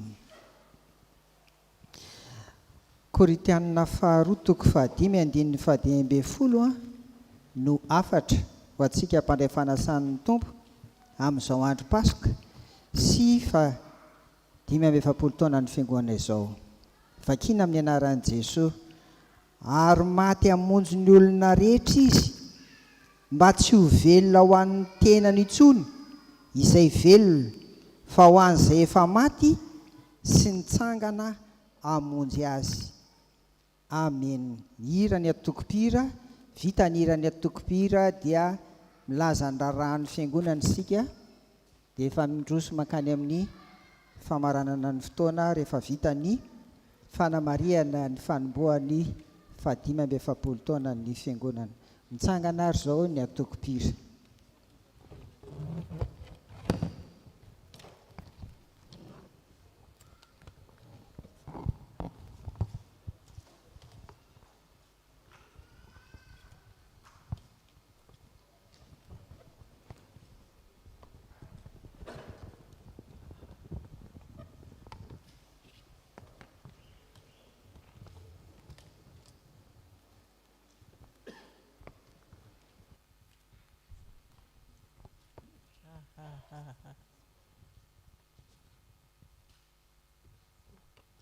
Isy.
Fiadanany tompo amintsika tompoko na ho antsika izay manatrika eto na ho an'ireo izay manaraka ao ambadiky ny écran amin'ny alalan'ny YouTube sy ny Facebook ny raharam-piangonana zaraina amintsika amin'izao alahady maraina izao. Aorian'izao fanompoana maraina izao dia manasa atsika rehetra hijanona hiaraka hisakafo eto amin'ity toerana ity.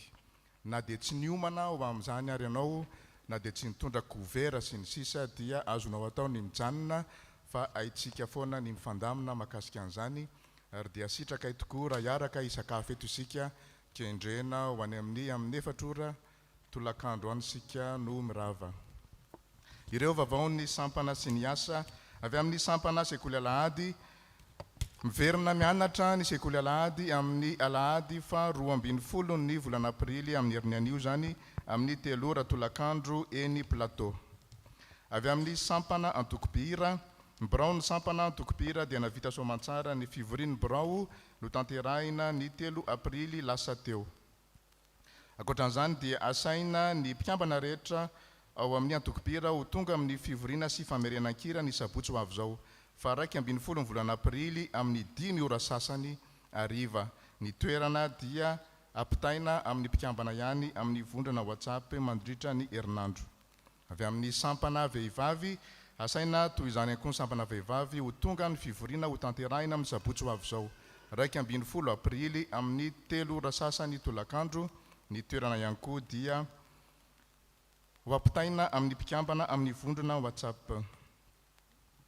Galilée 2026, lundi de Pâques Rapitso, manana fotoantsika iarahana amin'ny fiangonana metodista sy ny francophone.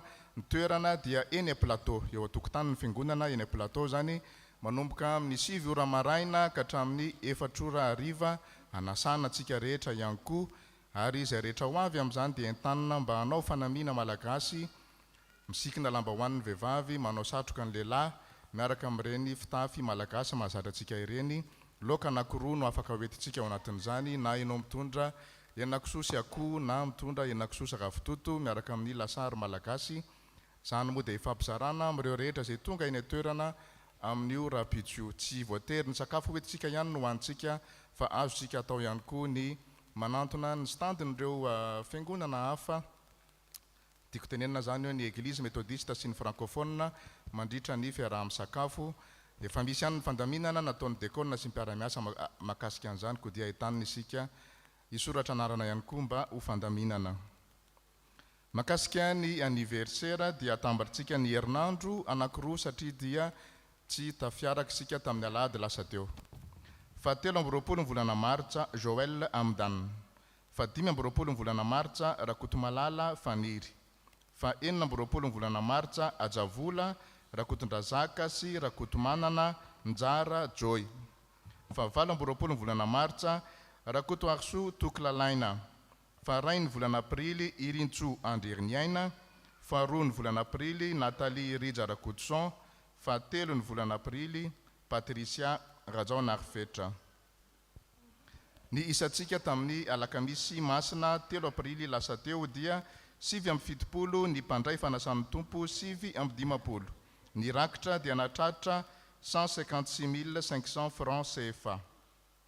Makasika ny anjarako voaray nandritra ny volana Martsa dia valopy misa 80, mitotaly 775 000 francs CFA. Manome salanisa 70 isanjato ho an'ny vola tratrarina ary 80 isanjato ho an'ny mpandray anjara. Fotoanantsika manaraka amin'ny Alahady herin'ny anio fa 12 ny volana Aprily eny plateau amin'ny 4 ora tolakandro. Ny mitarika fotoana Mamy Rajaona, ny mitoroteny Pasteur Rakotiniaina, ny mivavaka melohan'ny vakiteny Rija Rakotson, ny mamaky teny Sara Kristina Nandriana Arso, ny mitendry zava-maneno Ansa Robson, ny mikirakira ny fahitalavitra i Kati.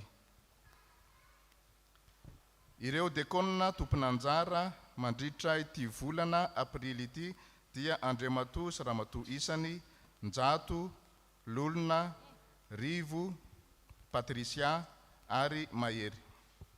Ireo vavao samihafa. Araka ny fanzaraina tamintsika tany amin'ny vondrana WhatsApp dia efa nanomboka tamin'ny talata lasa teo zany ny kilalao quiz 45 anetanana antsika hatrany ny fandraisana anjara amin'izany. Hatreto dia 520 ny isan'ireo izay nandray anjara tamin'iny herinandro voalohany iny. Mbola azontsika atao soamantsara ny misokatra anarana mandray anjara amin'izany ary rehefa avy eo mandritra ny fiaraha-misakafo dia asitsika fanetanana trano mahakasika an'izany miaraka miditra ao anatin'ny cuse 45 tsika ity amin'izay mba miaraka milalao eo daholo. Ny nahazo ny voalohany ary zany ny olazaina zany tamin'ny voalohany herinandro iny dia ireo 5 voalohany, ka ny pseudo moa zany no tononony eto marihana fa pseudo anankiray ihany isan'olona. Ny nahazo ny ataontsika ny amin'ny fahadimy dia miakatra isika larana fahadimy dia ancienne FKMA, fahaefatra nivo, fahatelo ny aina, faharoa MY KHT ary ny voalohany razafy. Zay zany vokatra voalohany tamin'iny cuse 45 iny, misaotra ny tompony amin'izany rehetra izany. Efa azontsika atao ny mandray ny diary ho amin'ity taona 2024 ity aorian'izao fanompoana maraina izao. Mitohy ny fandaharam-potoana mandritra ny herinandro amin'ny alarobia izao amin'ny 3 ora sasany ny cellule de prière any antokantranony Laetitia Randrenaivo. Ny fianarana soratra masana étude biblique ny zoma amin'ny 7 ora hariva eny plateau. Amaranako azy dia ny mofinaina zay ataontsika tsenjery amin'ity volana aprily ity. Zany dia hitantsika ao amin'ny Daniel toko 7 andininy fa 4 tapany B sy ny fa 7 tapany B. Daniel toko 7 andininy fa 4 tapany B sy ny fa 7 tapany B zay manao hoe dia nivoaka avy tao anaty afo Sadraka sy Mesaka ary Abednego fa tsy misy andriamanikafa mahavonjy tahaka izao. Le pain de vie de ce mois, nous le lisons dans Daniel 3, 26b et 29b. Daniel 3, 26b et 29b, qui dit: Et Shadrach, Meshach et Abednego sortirent du milieu du feu, parce qu'il n'y a aucun autre Dieu qui puisse délivrer comme lui.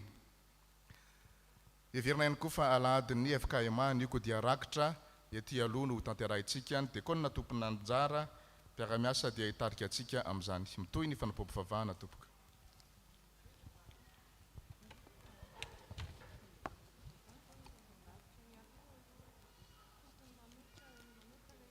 Zao dia miangavy an'ireo nitononona anarana teo ary nakalazantsika eritoana naterahany hitsangana vita ny anjarako zao dia zareo amin'ny site web manana ambara rehefa avy eo zany.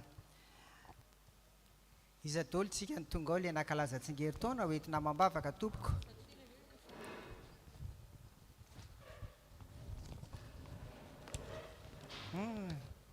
Ao koa jo kely. Eny ary ny andiny soratra masina zarena aminareo dia ny Deutéronomie toko fa 7 ny andininy faharoa 28:2. Vako toy izao amin'ny anaran'i Jesosy: ary ho tonga aminao sy ho azonao zao fitahiana rehetra izao raha mihaino ny feon'i Jehovah Andriamanitrao ianao. Amen. Hivavaka ary sika. Misaotra anao zay ny amin'reto mpanomponao reto tompo izay nomenao tompo asoavana ka nomenao indray tsingeritaona nahaterahany. Misaotra anao zay tamin'izay rehetra efa nataonao tamin'ny fiainan'izy ireo, fa mbola mametraka ny hoaviny eo am-pelantananao koa. Ianao hanome hery sy tanjaka ary fahasalamana mandrakariva. Ampitombo saina tena fanahy ho an'ny zaza sy ny ankizy izay mbola mitombo, ary ho anay lehibe koa dia tahio tompo ny asa ny tokantrano ny momba ny tsirairay avy. Irarinay mba ho tratry izay ela indrindra izy ireo, ary ianao hamaly vavaka tompo ny amin'izay fanangatahany hatry ny ela, dia olonao mandrakarivany reto mpanomponao reto. Anjakany ny fiadanan'i Jesosy. Amen. Petraka ary ianareo. Araroto kely ilay resaka étude biblique amin'ny zoma. Raha ny tokony izy dia isaky ny alady voalohany tsika manao an'ilay étude biblique ao anatin'ny faha 570 taona. Dia tamin'ny zoma teo zany, zoma masina, zoma voalohany dia tsy nanao tsika.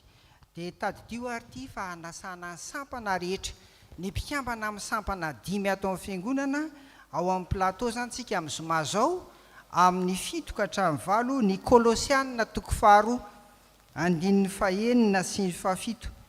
Colossiens 2, 6 et 7. Io zany nodinitsika ao anatin'izao hoe Kristy no velona ato anatiko izao eny ary PL.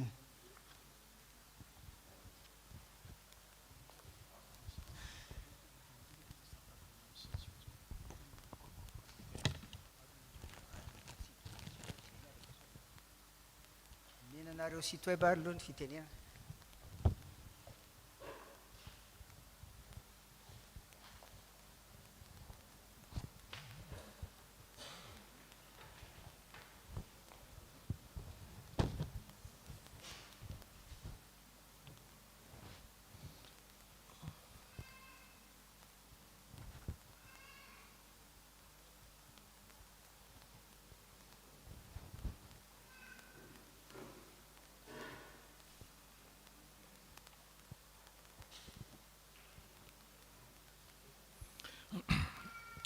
Dia mbola faly miarahaba antsika rehetra tratran'ny izao alahady fety izao.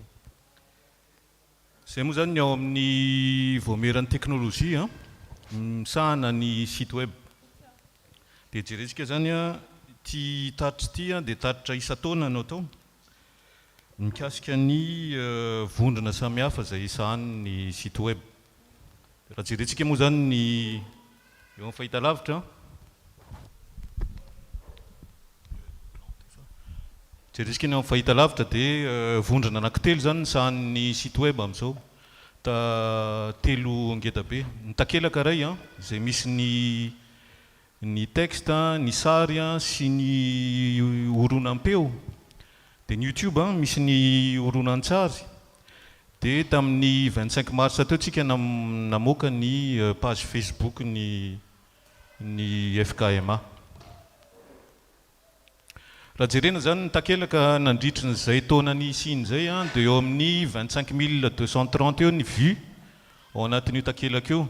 Dia nisy latsaka kely ny 8 000 eo ny visiteur. Dia misy article sy page eo amin'ny 858 eo. Ka raha jerena hoe inona ny andro sy ny ora tena hoe ijeren'ny olona n'io takelaka io dia ny andro alahady sy ny andro alahady amin'ny iray zany tena hoe betsaka mpijery io takelaka io. Raha jerena indray ny hoe nisan'ny vue sy ny mpitsidika dia hitantsika amin'ny tarehimarika io zany hoe fa miaina ny nisan'ny vue. Zany hoe efa fa miakatra kosa ny nisan'ny mpitsidika. Dikan'izay hoe efa matotra zany le mpitsidika ao fatany le zavatra misy ao anatin'le takelaka dia tsy mitady ela tsony izy fa tonga dia le zavatra tadiaviny no tonga ny amin'le zavatra tadiaviny izy. Raha jerentsika indray hoe isam-bolana hoe ahoana sy ahoana amin'ny fandehan'ireo mpitsidika ireo dia ohatr'izao ny grafika zany hitantsika ny mandritra ny herintaona. Dia tamin'ny juin zany ny tena nisy ny activité tao anatin'io takelaka io. Juin moa tsika ilay nanao activité économique niaraka tamin'ny fikrikama. Dia iny ny io pic hitanareo amin'ny volana jiona io. Raha jerena indray hoe avaiza sy avaiza ilay olona mijery amin'ny takelaka io dia hita fa efa miparitaka zany ilay olona mpijery an'io takelaka io. Raha jerentsika hoe 6025 eo ny isan'ny mpijery zany enfin vue tamin'ny 2025 iny dia tsika eto à Côte d'Ivoire no atao hoe 48% an'ireo 6000 ireo. Dia ny Atsasa-Manila mahery dia avy amin'ny firenena hafa indrindra moa zany Madagasikara eo amin'ny 25% eo.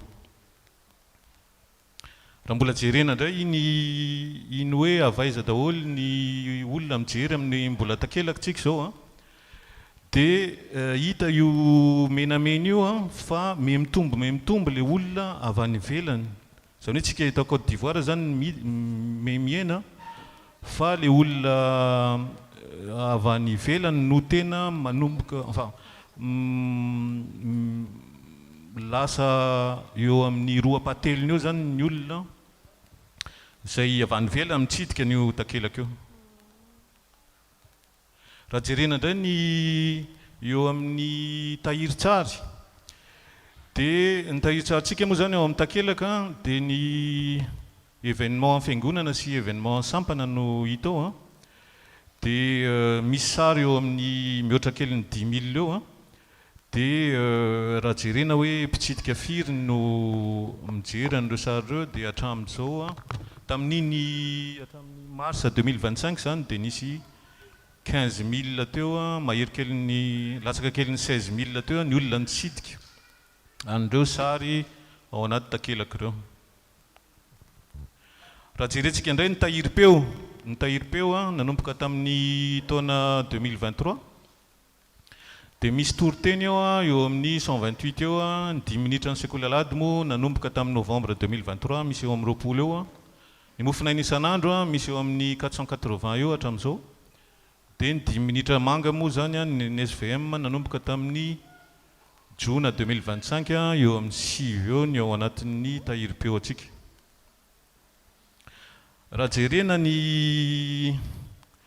hoe avaiza daholo ny olona mijery an'le mihaino an'le tahiry-peo a dia hita fa ny any Madagasikara zany ny tena mihaino an'le tahiry-peo atsika eo amin'ny takelaka dia avy eo a ny any Frantsa tsika eto Côte d'Ivoire moa zany eo amin'ny 4,1% eo, misy États-Unis 14,6 a, misy koa olona avy any Canada, Belgique, Allemagne. Mbola le tahiry-peo ihany raha jerena plutôt vehivavy no roa ampahatelony a mihaino an'le tahiry-peo atsika eo a dia eo amin'ny 25 à 35 ans eo ny tena be da be. Raha mivadika amin'ny YouTube indray tsika eo amin'ny horonan-tsary a 447 eo ny total ny abonné fixe hatramin'izao a ao anatin'ny YouTube. Mitombo isa-taona moa zany le izy. Raha jerena ohatra n'le takelaka teo a ny statistika dia hita fa ny vue ao anatin'le YouTube zany tsy dia nisy évolution tamin'ny entre ny 2024 sy 2025 iny fa kosa n'le fotoana lanin'ny olona mijery an'le votoaty ao anatin'le YouTube no mitombo. Zany hoe manomboka zany ny olona mandray tsara le filazantsara zaraina ao anatin'le horonan-tsary YouTube. Raha mbola jerena zany ny hoe ahoana sy ahoana ny tsika eto Côte d'Ivoire raha comparena amin'ny 6 eran-tany dia kely de kely.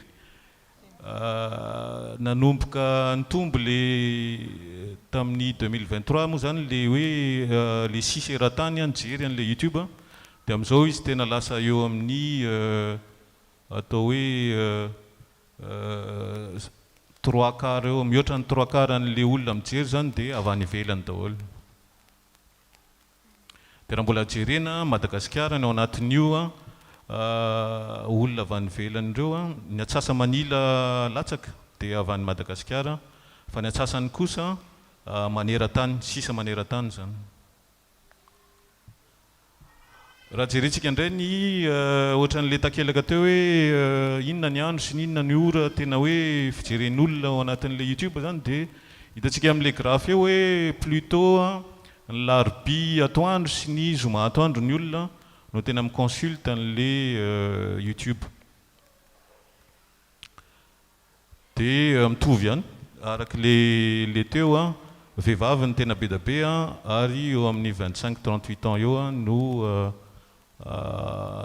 atotanisa no hoe tena be mpijery amin'io YouTube eo. Dia ty carte ty zany dia mampimizara amintsika hoe miparitaka tsara le en tout cas le horonan-tsara ao anatin'ny YouTube le continent 10 zany voakasika daholo. Dia Madagasikara moa teny gasy ny atota ao anatin'le YouTube Madagasikara ny voalohany. Farana zany dia ny farateny ngamba dia hoe Miparitaka tsara le filazantsara dia le fitaovana teknika koa zany a dia mitana tsara ny toerany hoe fitoriana ny hoe fitaovana fitoriana ny filazantsara. Dia le Facebook nosokafantsika farany teo a no natao hanitarana le afatr'Andriamanitra amin'ny tontolo sisa zay hitantsika hoe mitombo foana. Dia raha jerentsika ohatra ny taremarika an'le Facebook a tsy dia hita moa izy fa iny fotsifotsy iny a nanomboka tamin'ny 25 mars dia efa nahatratra teo amin'ny 2118 teo ny vue a nandritra n'izay 7-8 andro zay. Zay na zarosoka misaotra aminareo a nahatra ny enatra amin'ny farany. Misaotra tompoko.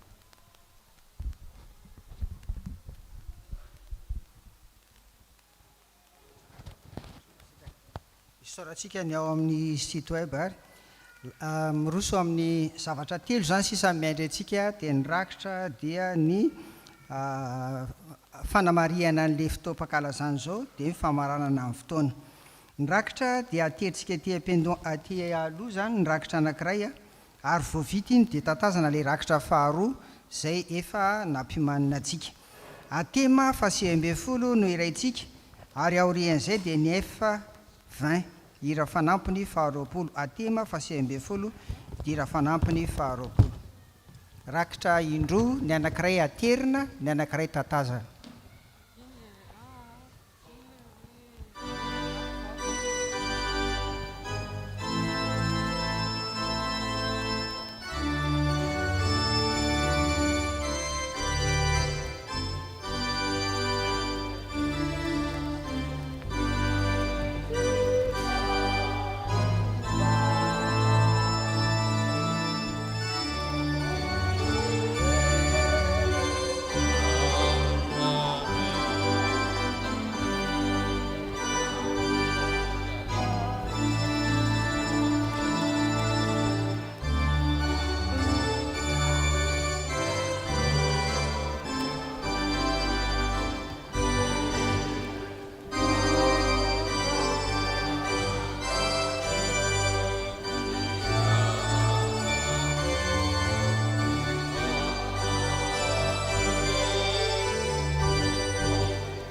Ny rakitra faharoa tatazana araka ny nambara teo a dia ny raha fanampony faharoapolo no iraintsika ao anatin'izany.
Andehatsika araka hitsangana hivavaka ny olitra ny rakitra tsangana arsika.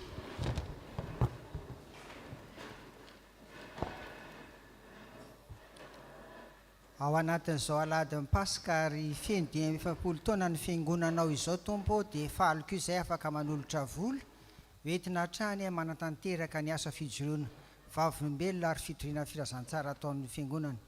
Atokanay ho anao ary izany ankehitriny ary miaraka tolotray ho anao ihany koa ny tenanay iray manontolo indrindra ny fonay mba hanjakanao ry Jesoa. Amen. Petraka ary ianareo.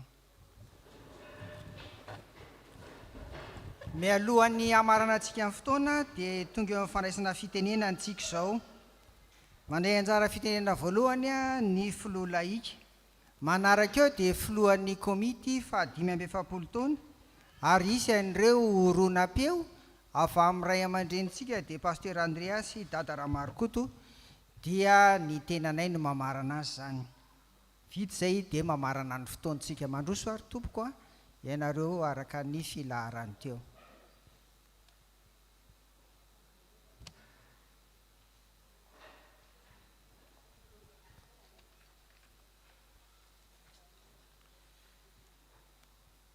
Dia manatitra ny fiarabanantsika amin'ny anaran'ilay Jesosy Kristy Tompo, faly sy ravoravo tokoa isika noho ny fahasoavana lehibe izay atrehantsika natratra izao 5 taona nijoroan'ny fiangonana kristianina malagasy eto Abidjan izao. Isaorana sy ankalazaina Jesosy Kristy Tompontsika fa izy no nitarika ny aro sy ny tay hatrany hatramin'ny fiandohana ka hatramin'ny izao ankehitriny iainantsika izao. Amin'ny fotoana toy izao dia tsy adonoantsika ny mankasitraka sy manome voninahitra ireo ray aman-dreny ara-panahy izay nanorina sy nanomboka itony asa masina itony. Voalaza teo pasteur Andrea Mivady miaraka tamin'ny pasteur Ramarikoto. Misy koa ireo ray aman-dreny izay niaraka tamin'izany. Ny finoany sy ny fahafoizan-tenany ary ny faharetany no fototra iorenantsika ankehitriny. Mankasitraka manokana ihany koa isika ireo zoky sy ray aman-dreny rehetra izay mbola mijoro vavolombelona tantara sy mitohy manohana ny fiangonana. Toy izany koa misaotra sy mampahery ny mpitandrina mivady amin'ny asa lehibe izay efa nataon'izy ireo amin'ny fitariana antsika ho fampandrosoana ny fiangonana ary ny asa lehibe izay mbola ataony hitarika antsika ho any amin'ny 15 taonan'ny fiangonana. Manolotra fisaorana lehibe ho an'ireo sapana 5 eto amin'ny fiangonana izay isan'ny mitazona ny ain'ny fiangonana, ny sekoly alahady amin'ny fanabeazana ara-panahy ny ankizy sy ny tanora, ny atoko-pihira amin'ny fanompoana amin'ny hira sy ny federana, ny sampana vehivavy amin'ny fanohanana sy ny asa maro ataony, ny STS amin'ny fandraisana anjara mavitrika amin'ny fanompoana, ny vokovokomanga amin'ny fijoroana sy fanampiana amin'ny lafiny maro. Toy izany koa tsy adino ny misaotra ireo birao-piangonana sy ny loholona sy ny mpievitra-drà rehetra amin'ny fitantanana sy ny fandrindrana ny fiainam-piangonana andavanandro.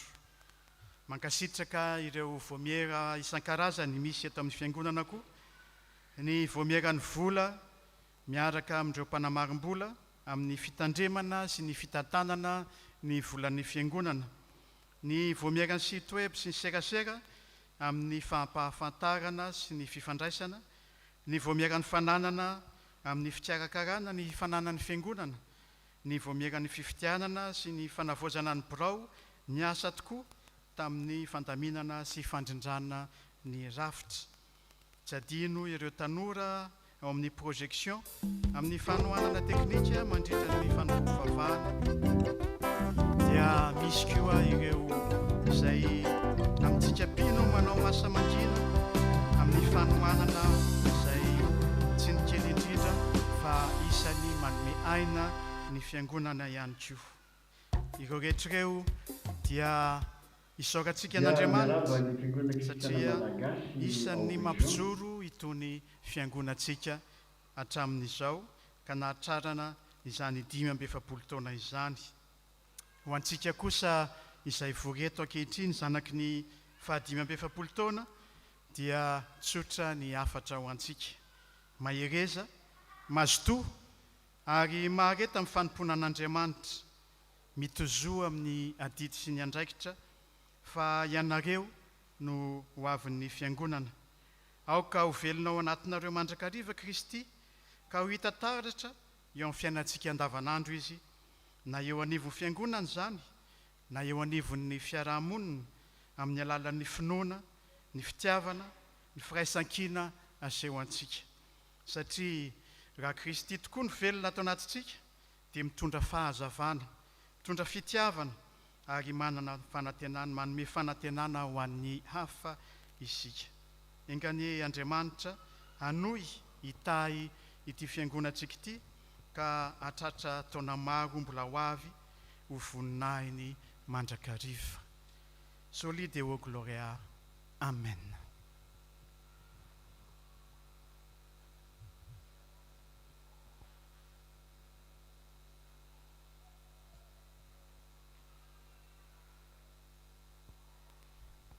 Manasa ireo bireo namana ao amin'ny komity mbo hiara hitsoro amin'keto azafady.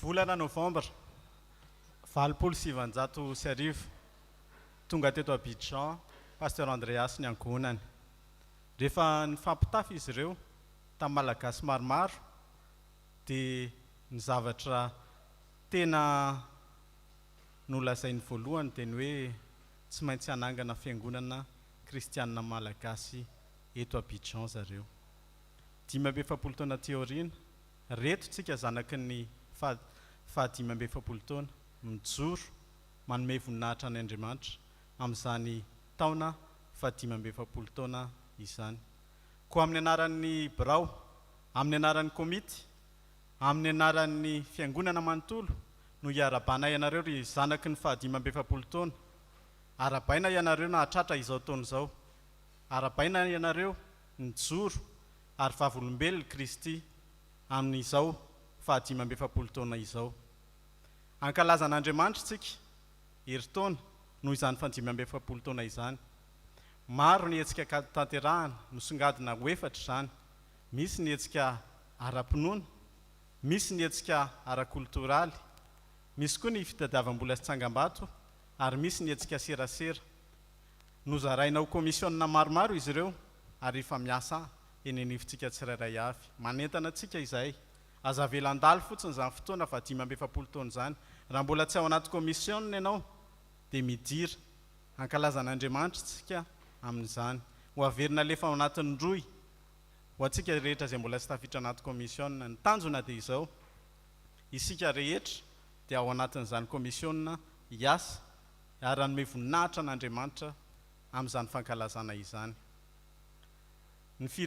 ny firaritsoanay komity dia izao hoe mandritry ny heritaona fankalazana dia hitombo finoana isika hiemafy ny fijoroantsika vavolombelona ohatran'Andriamanitra ary ahita fifaliana isika indrindraindrindra fitiavana izay efa napetraka Jesosy Kristy amintsika mandritra n'izany taom-pankalazana izany ny amarananay ny teninay dia ny fankasitrahana sahady misy ny asa efa vita ka dia tsara mankasitraka azy misy ny namorona ny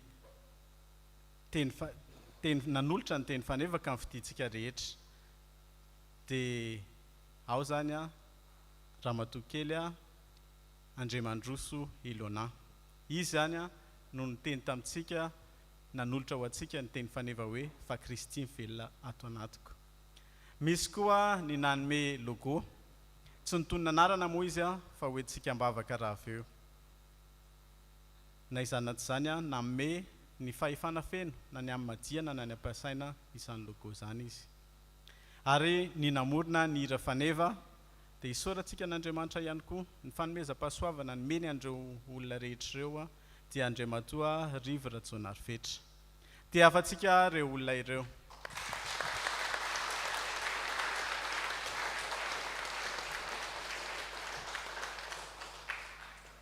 alahoera ry havana heritaona ny ananatsika ankalazana an'Andriamanitra amin'izany 5 taona izany mandalo izany mba ho voninahitra Andriamanitra mba ho fifaliantsika ary indrindra hitombontsika amin'ny finoanan'i Jesosy Kristy ho an'Andriamanitra rehetra ny voninahitra amen sotra ny komity namana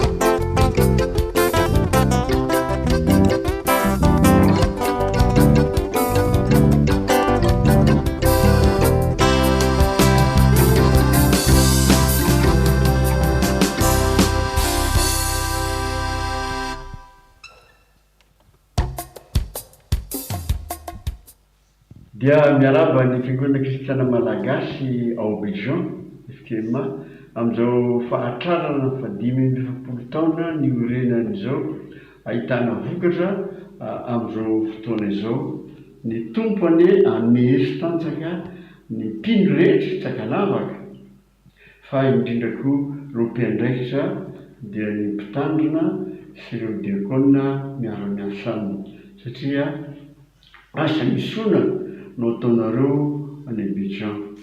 Ka izahay izay isan'ny mainty milalo teo dia mitondra aza ny fiarabana ny fiangonana manontolo izany. Solitenan'ireo hafa zany izay aty Madagasikara. Ny Andriamanitra mifahasaovana ho aminareo amin'izao fankalazana lehibe zao ary mba hiditra ny dingana vaovao manaraka indray ny mpino amin'ny asa izay napetraka Andriamanitra teo Antsorony.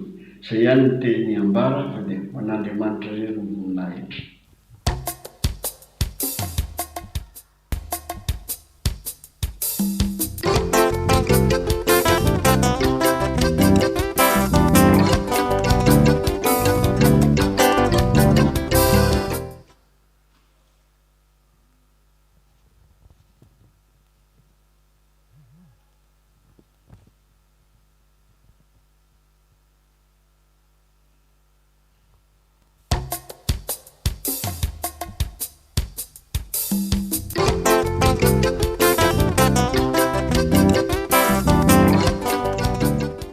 Ale miarahaba anareo rehetra amin'ny anaran'ny tompo, amin'ny fifaliana tokoa ny ifankahitana indray aminareo havana sy namana eto Abidjan amin'izao ankalazanareo ny 25 taona ny niorenan'ny fiangonana FKMA eto Abidjan zao. Ale miarahaba anareo rehetra amin'ny anaran'ny tompo, amin'ny fifaliana tokoa ny ifankahitana indray aminareo havana sy namana eto Abidjan amin'izao ankalazanareo ny 25 taona ny niorenan'ny fiangonana eto Abidjan zao. Misaotra amin'ny fahatsiarovana anay ka ametrahanareo fantaniana momba ny izay mba fantatray zany na tadidinay amin'ny niorenana sy ny fiainan'ny fiangonana kristiana malagasy Abidjan. Valiko araka ny guide nataonareo zay tsaroko azo melantsiny raha ohatra ka misy data tsy tsaroko na misy anarana tsy tsaroko fa zay fantatro sy tadidiko no ambarako anareo. Vavaka tsika aloha ary. Tompon'Andriamanitra misaotra anao zay fa no fahasoavanao tokoa dia mbola tafajoro, mbola eo foana ny fiangonanao dia ny fiangonana kristiana malagasy ao Abidjan zay hankalaza 25 taona ny niorenany amin'izao fotoana izao. Misaotra amin'ireo olona izay nanorona izany fiangonana izany satria fantatra fa antso avy aminao zany. Misaotra koa amin'ireo havana sy namana rehetra izay nanohy ny nampijoro izany aka mbola azon'ny fiangonana ny fahafianon'ny 25 taonany zao. Ankehitriny raha mahatsiaro zany zay dia miverina eo aminay tokoa ny fiainana rehetra lalovan'izany fiangonanao izany ary isaorinay ianao fa teo anilan'ny mandrakariva ianao na inona zavatsarotra ny diavina nandritra 25 taona zay na inona fahasarotana sy mety zavatra nampalahelo anao tamin'izany angatahana ny famindraponao amelanao ny fahadisoana sy rehetra nataony mety tsy fantatra akory. Misy angamba vokatry ny sitraponay tsirairay ary misy kosa tsy fantatray fa ny zava-dehibe aminay dia izao tsy niala taminay eto amin'ny FKMA ny fitiavanao Andriamanitra ray ary mbola nitehirizinao amin'izany ny fiangonanao na dia nandihy zavatsarotra ihany aza nandritra ny 10 taona. Ankehitriny ary manatrezo fankalazana ny 10 taona zao ary tario sy omeo finoana marina fahazotoana ary firaketana aminao ireo vahoakanao malagasy izay eo Abidjan dia taheko ny fiaraha-miasa ny FKMA amin'ny fiangonana kristianina manodidina azy eo Abidjan na amin'ny Église méthodiste d'Abidjan de Côte d'Ivoire zany na amin'ny Église évangélique izay nandray tamin'ny voalohany ary ny fandraisana amin'ny fiangonana ny tanindrazana sy ny fiangonana tia Frantsa. Tehirizo izany fifandraisana izany ary amafiso ny finoanay eo aminao dia misaotra Tompo fa zava-dehibe tokoa mahatonga mbola feno 10 taona ny FKMA dia satria ianao tompony no mitahiry azy. Dia aoka ho anao rery ihany voninahitra ary hatreo zao fankalazana zao zay natao hankalazana anao kosa izy hanomezam-boninahitra anao amin'ny anaron'ilay lohan'ny fiangonana sady tompo mpamonjy anay dia Jesosy Kristy no angatahana izany. Amen.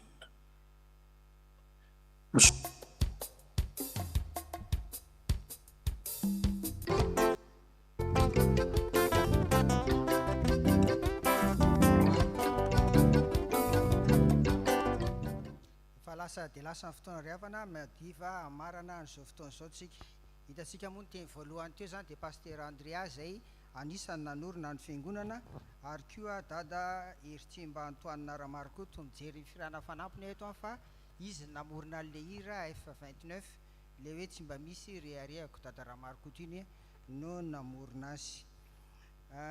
Manentana antsika hijery nilay site web le niresahana teo izy zany fa hitantsika any daholo ny toean'ireny resaka rehetra ireny.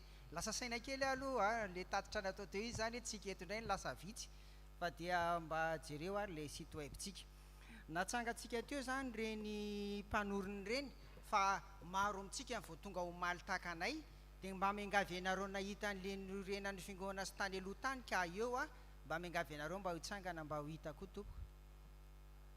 Nareo le nanorona tany aloha tany mba mitsangana kely mba ho hitany rehetra reny zany zareo zany. Zay mba faly koa mahita anareo tsy voatery le reny ihany andohary ty afatsika zareo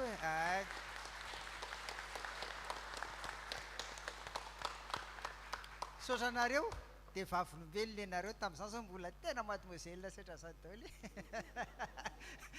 mahafinaritra fa ny mahita anareo zay voninahitra ho an'Andriamanitra ho elavelona tompoko eny ary. Manaraka izany dia misaotra indrindra anareo zay nasaina dia tonga makasitraka indrindra tompoko misaotra anareo.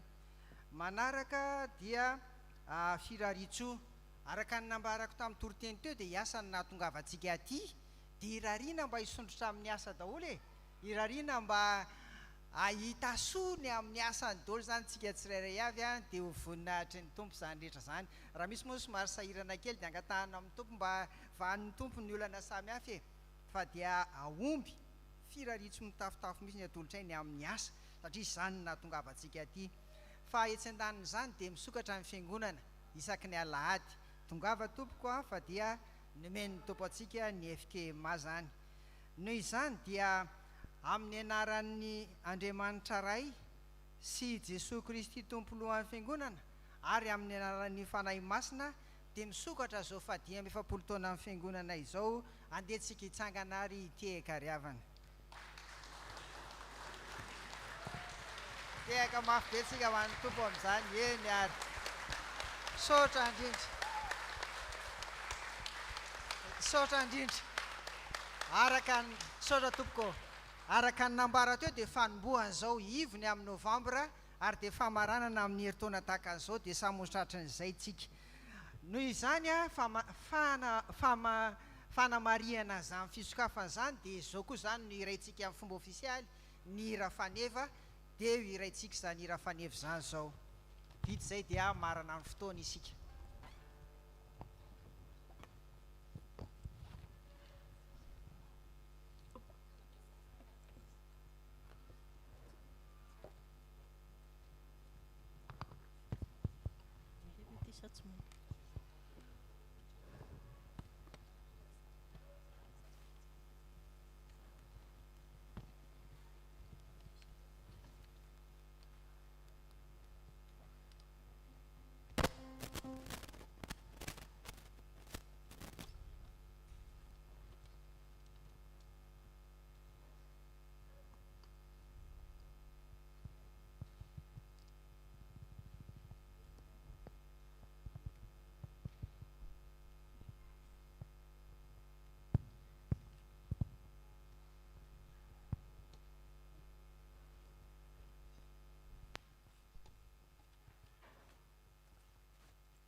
Kai katsaka achani sisa chakarida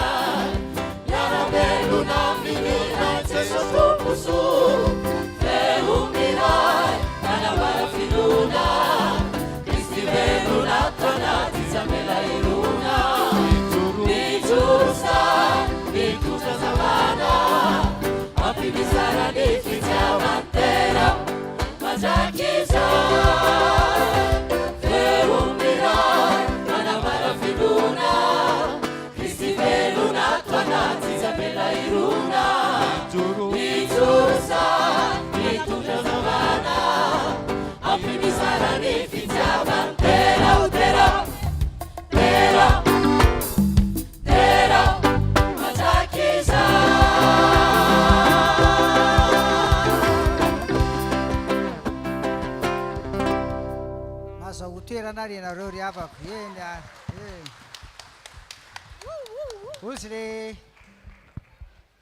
ozy le très révérend zay hoe lamako avereno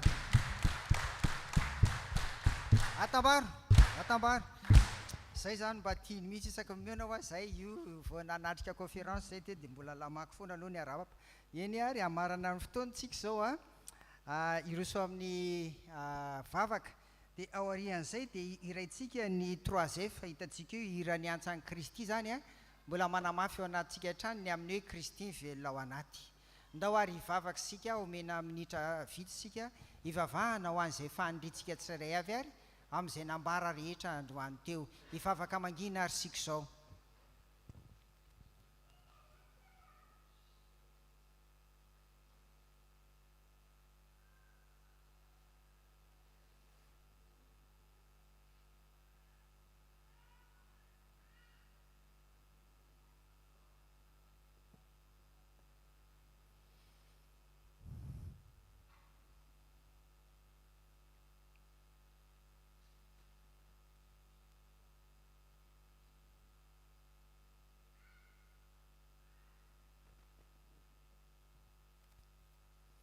dia misaotranao ary izay tompo fa manana fanindriana ary imbonanay dia velona ty anatinay ianao e aza melana tompo raha sy tanteraka izany misaotranao ny amin'ireo mpanomponao nampiasainao ka tao ny hira fanefa tao ny logo ary tao koa ny amin'ny teny fanefa tompo renyrehetra ireny zany dia manamarina fa fanahy masina iray ny miasa ty anatinay tsirairay avy tompo ka dia voninahitra ho anao ihany koa dia manomboka an'izao fotoam-pakalazana fa amezam-boninahitra anao izao izahay be dia be ireo entina manatanteraka an'izany fa tsisy ho tanteraka ny afa-tsy ny sitraponao dia amakivaky ny herinandro iny izahay tantano sivimbiny aoka tompo mba ho tahinao ny asanay ny fiaina tokantrano ny vady aman-janaka ny fianaran'ny ankizy ary indrindra ny fanompona rehetra tanterahan'ny fiangonana tahio izany tompo imbonanay ary zao manonona mivavaka nampianarin'i Jesosy manao hoe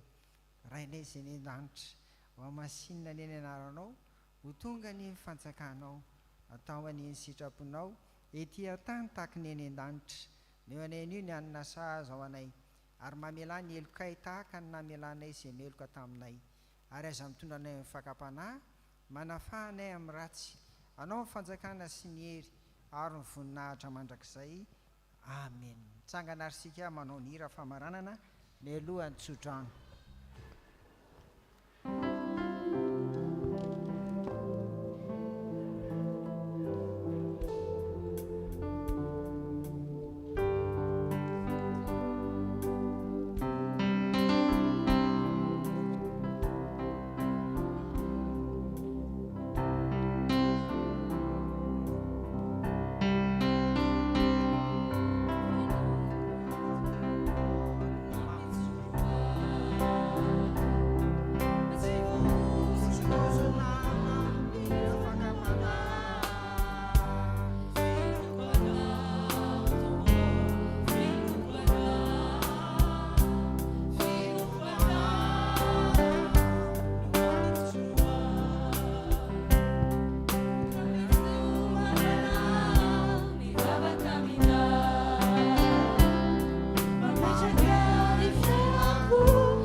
tanteraka aminareo ny tsodrano zay tononona amin'ny anaran'i Jesoa ny fiadanan'Andriamanitra izay mihoatra noho ny fahalalana rehetra hiaro ny fonareo sy ny hevitrareo ao amin'ny Kristy Jesoa ho azy rery ny voninahitra fa ao aminareo ny fiadanana.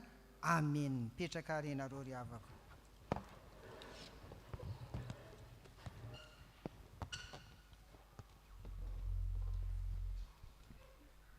An'Andriamanitra rery ny voninahitra amin'ny anaran'ny Ray sy ny Zanaka ary ny fanahy masina. Amen. Dia ifandray tananato ary zany tsika avy eo dia tsisy mody araka ny nambara teo fa dia hiaraka hisakafo eto isika. Meko any PL aloha zany misy didinika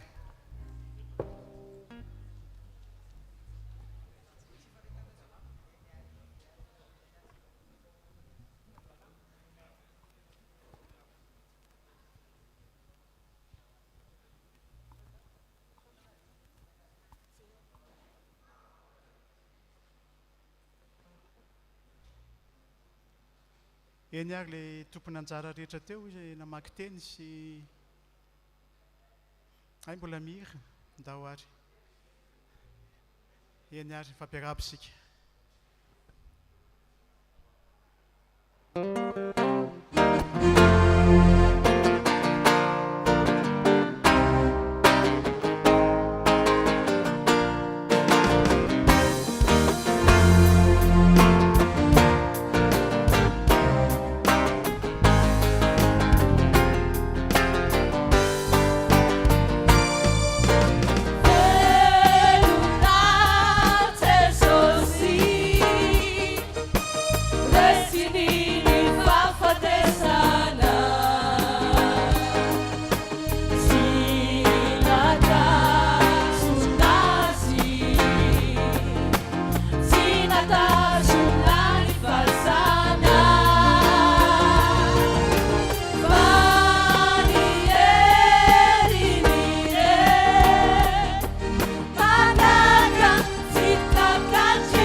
Andrandra ny maso asandrato ny feo hidarana azy fa izy mpanjaka miaritra miasa ary trompandresy izay vahavalo ety velona Jesosy fafatesana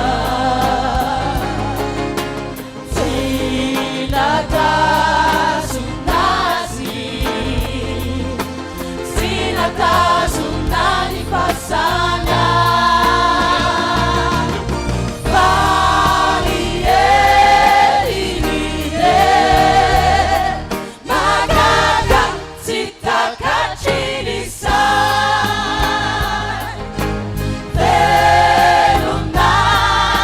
Sosi Silio Malani Matatiza Asuka finifu Anjanjao ni masu Asanjatu ni feu Idaranazi Faizi bupazaka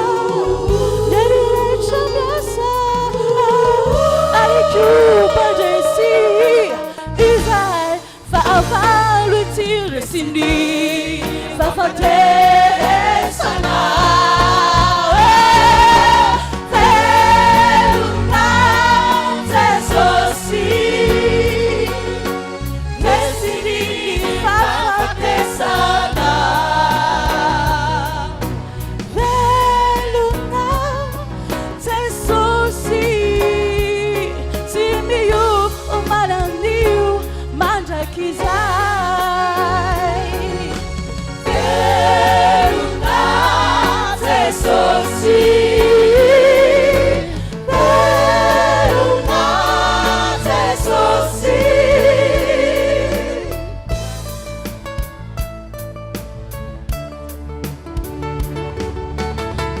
velona Jesosy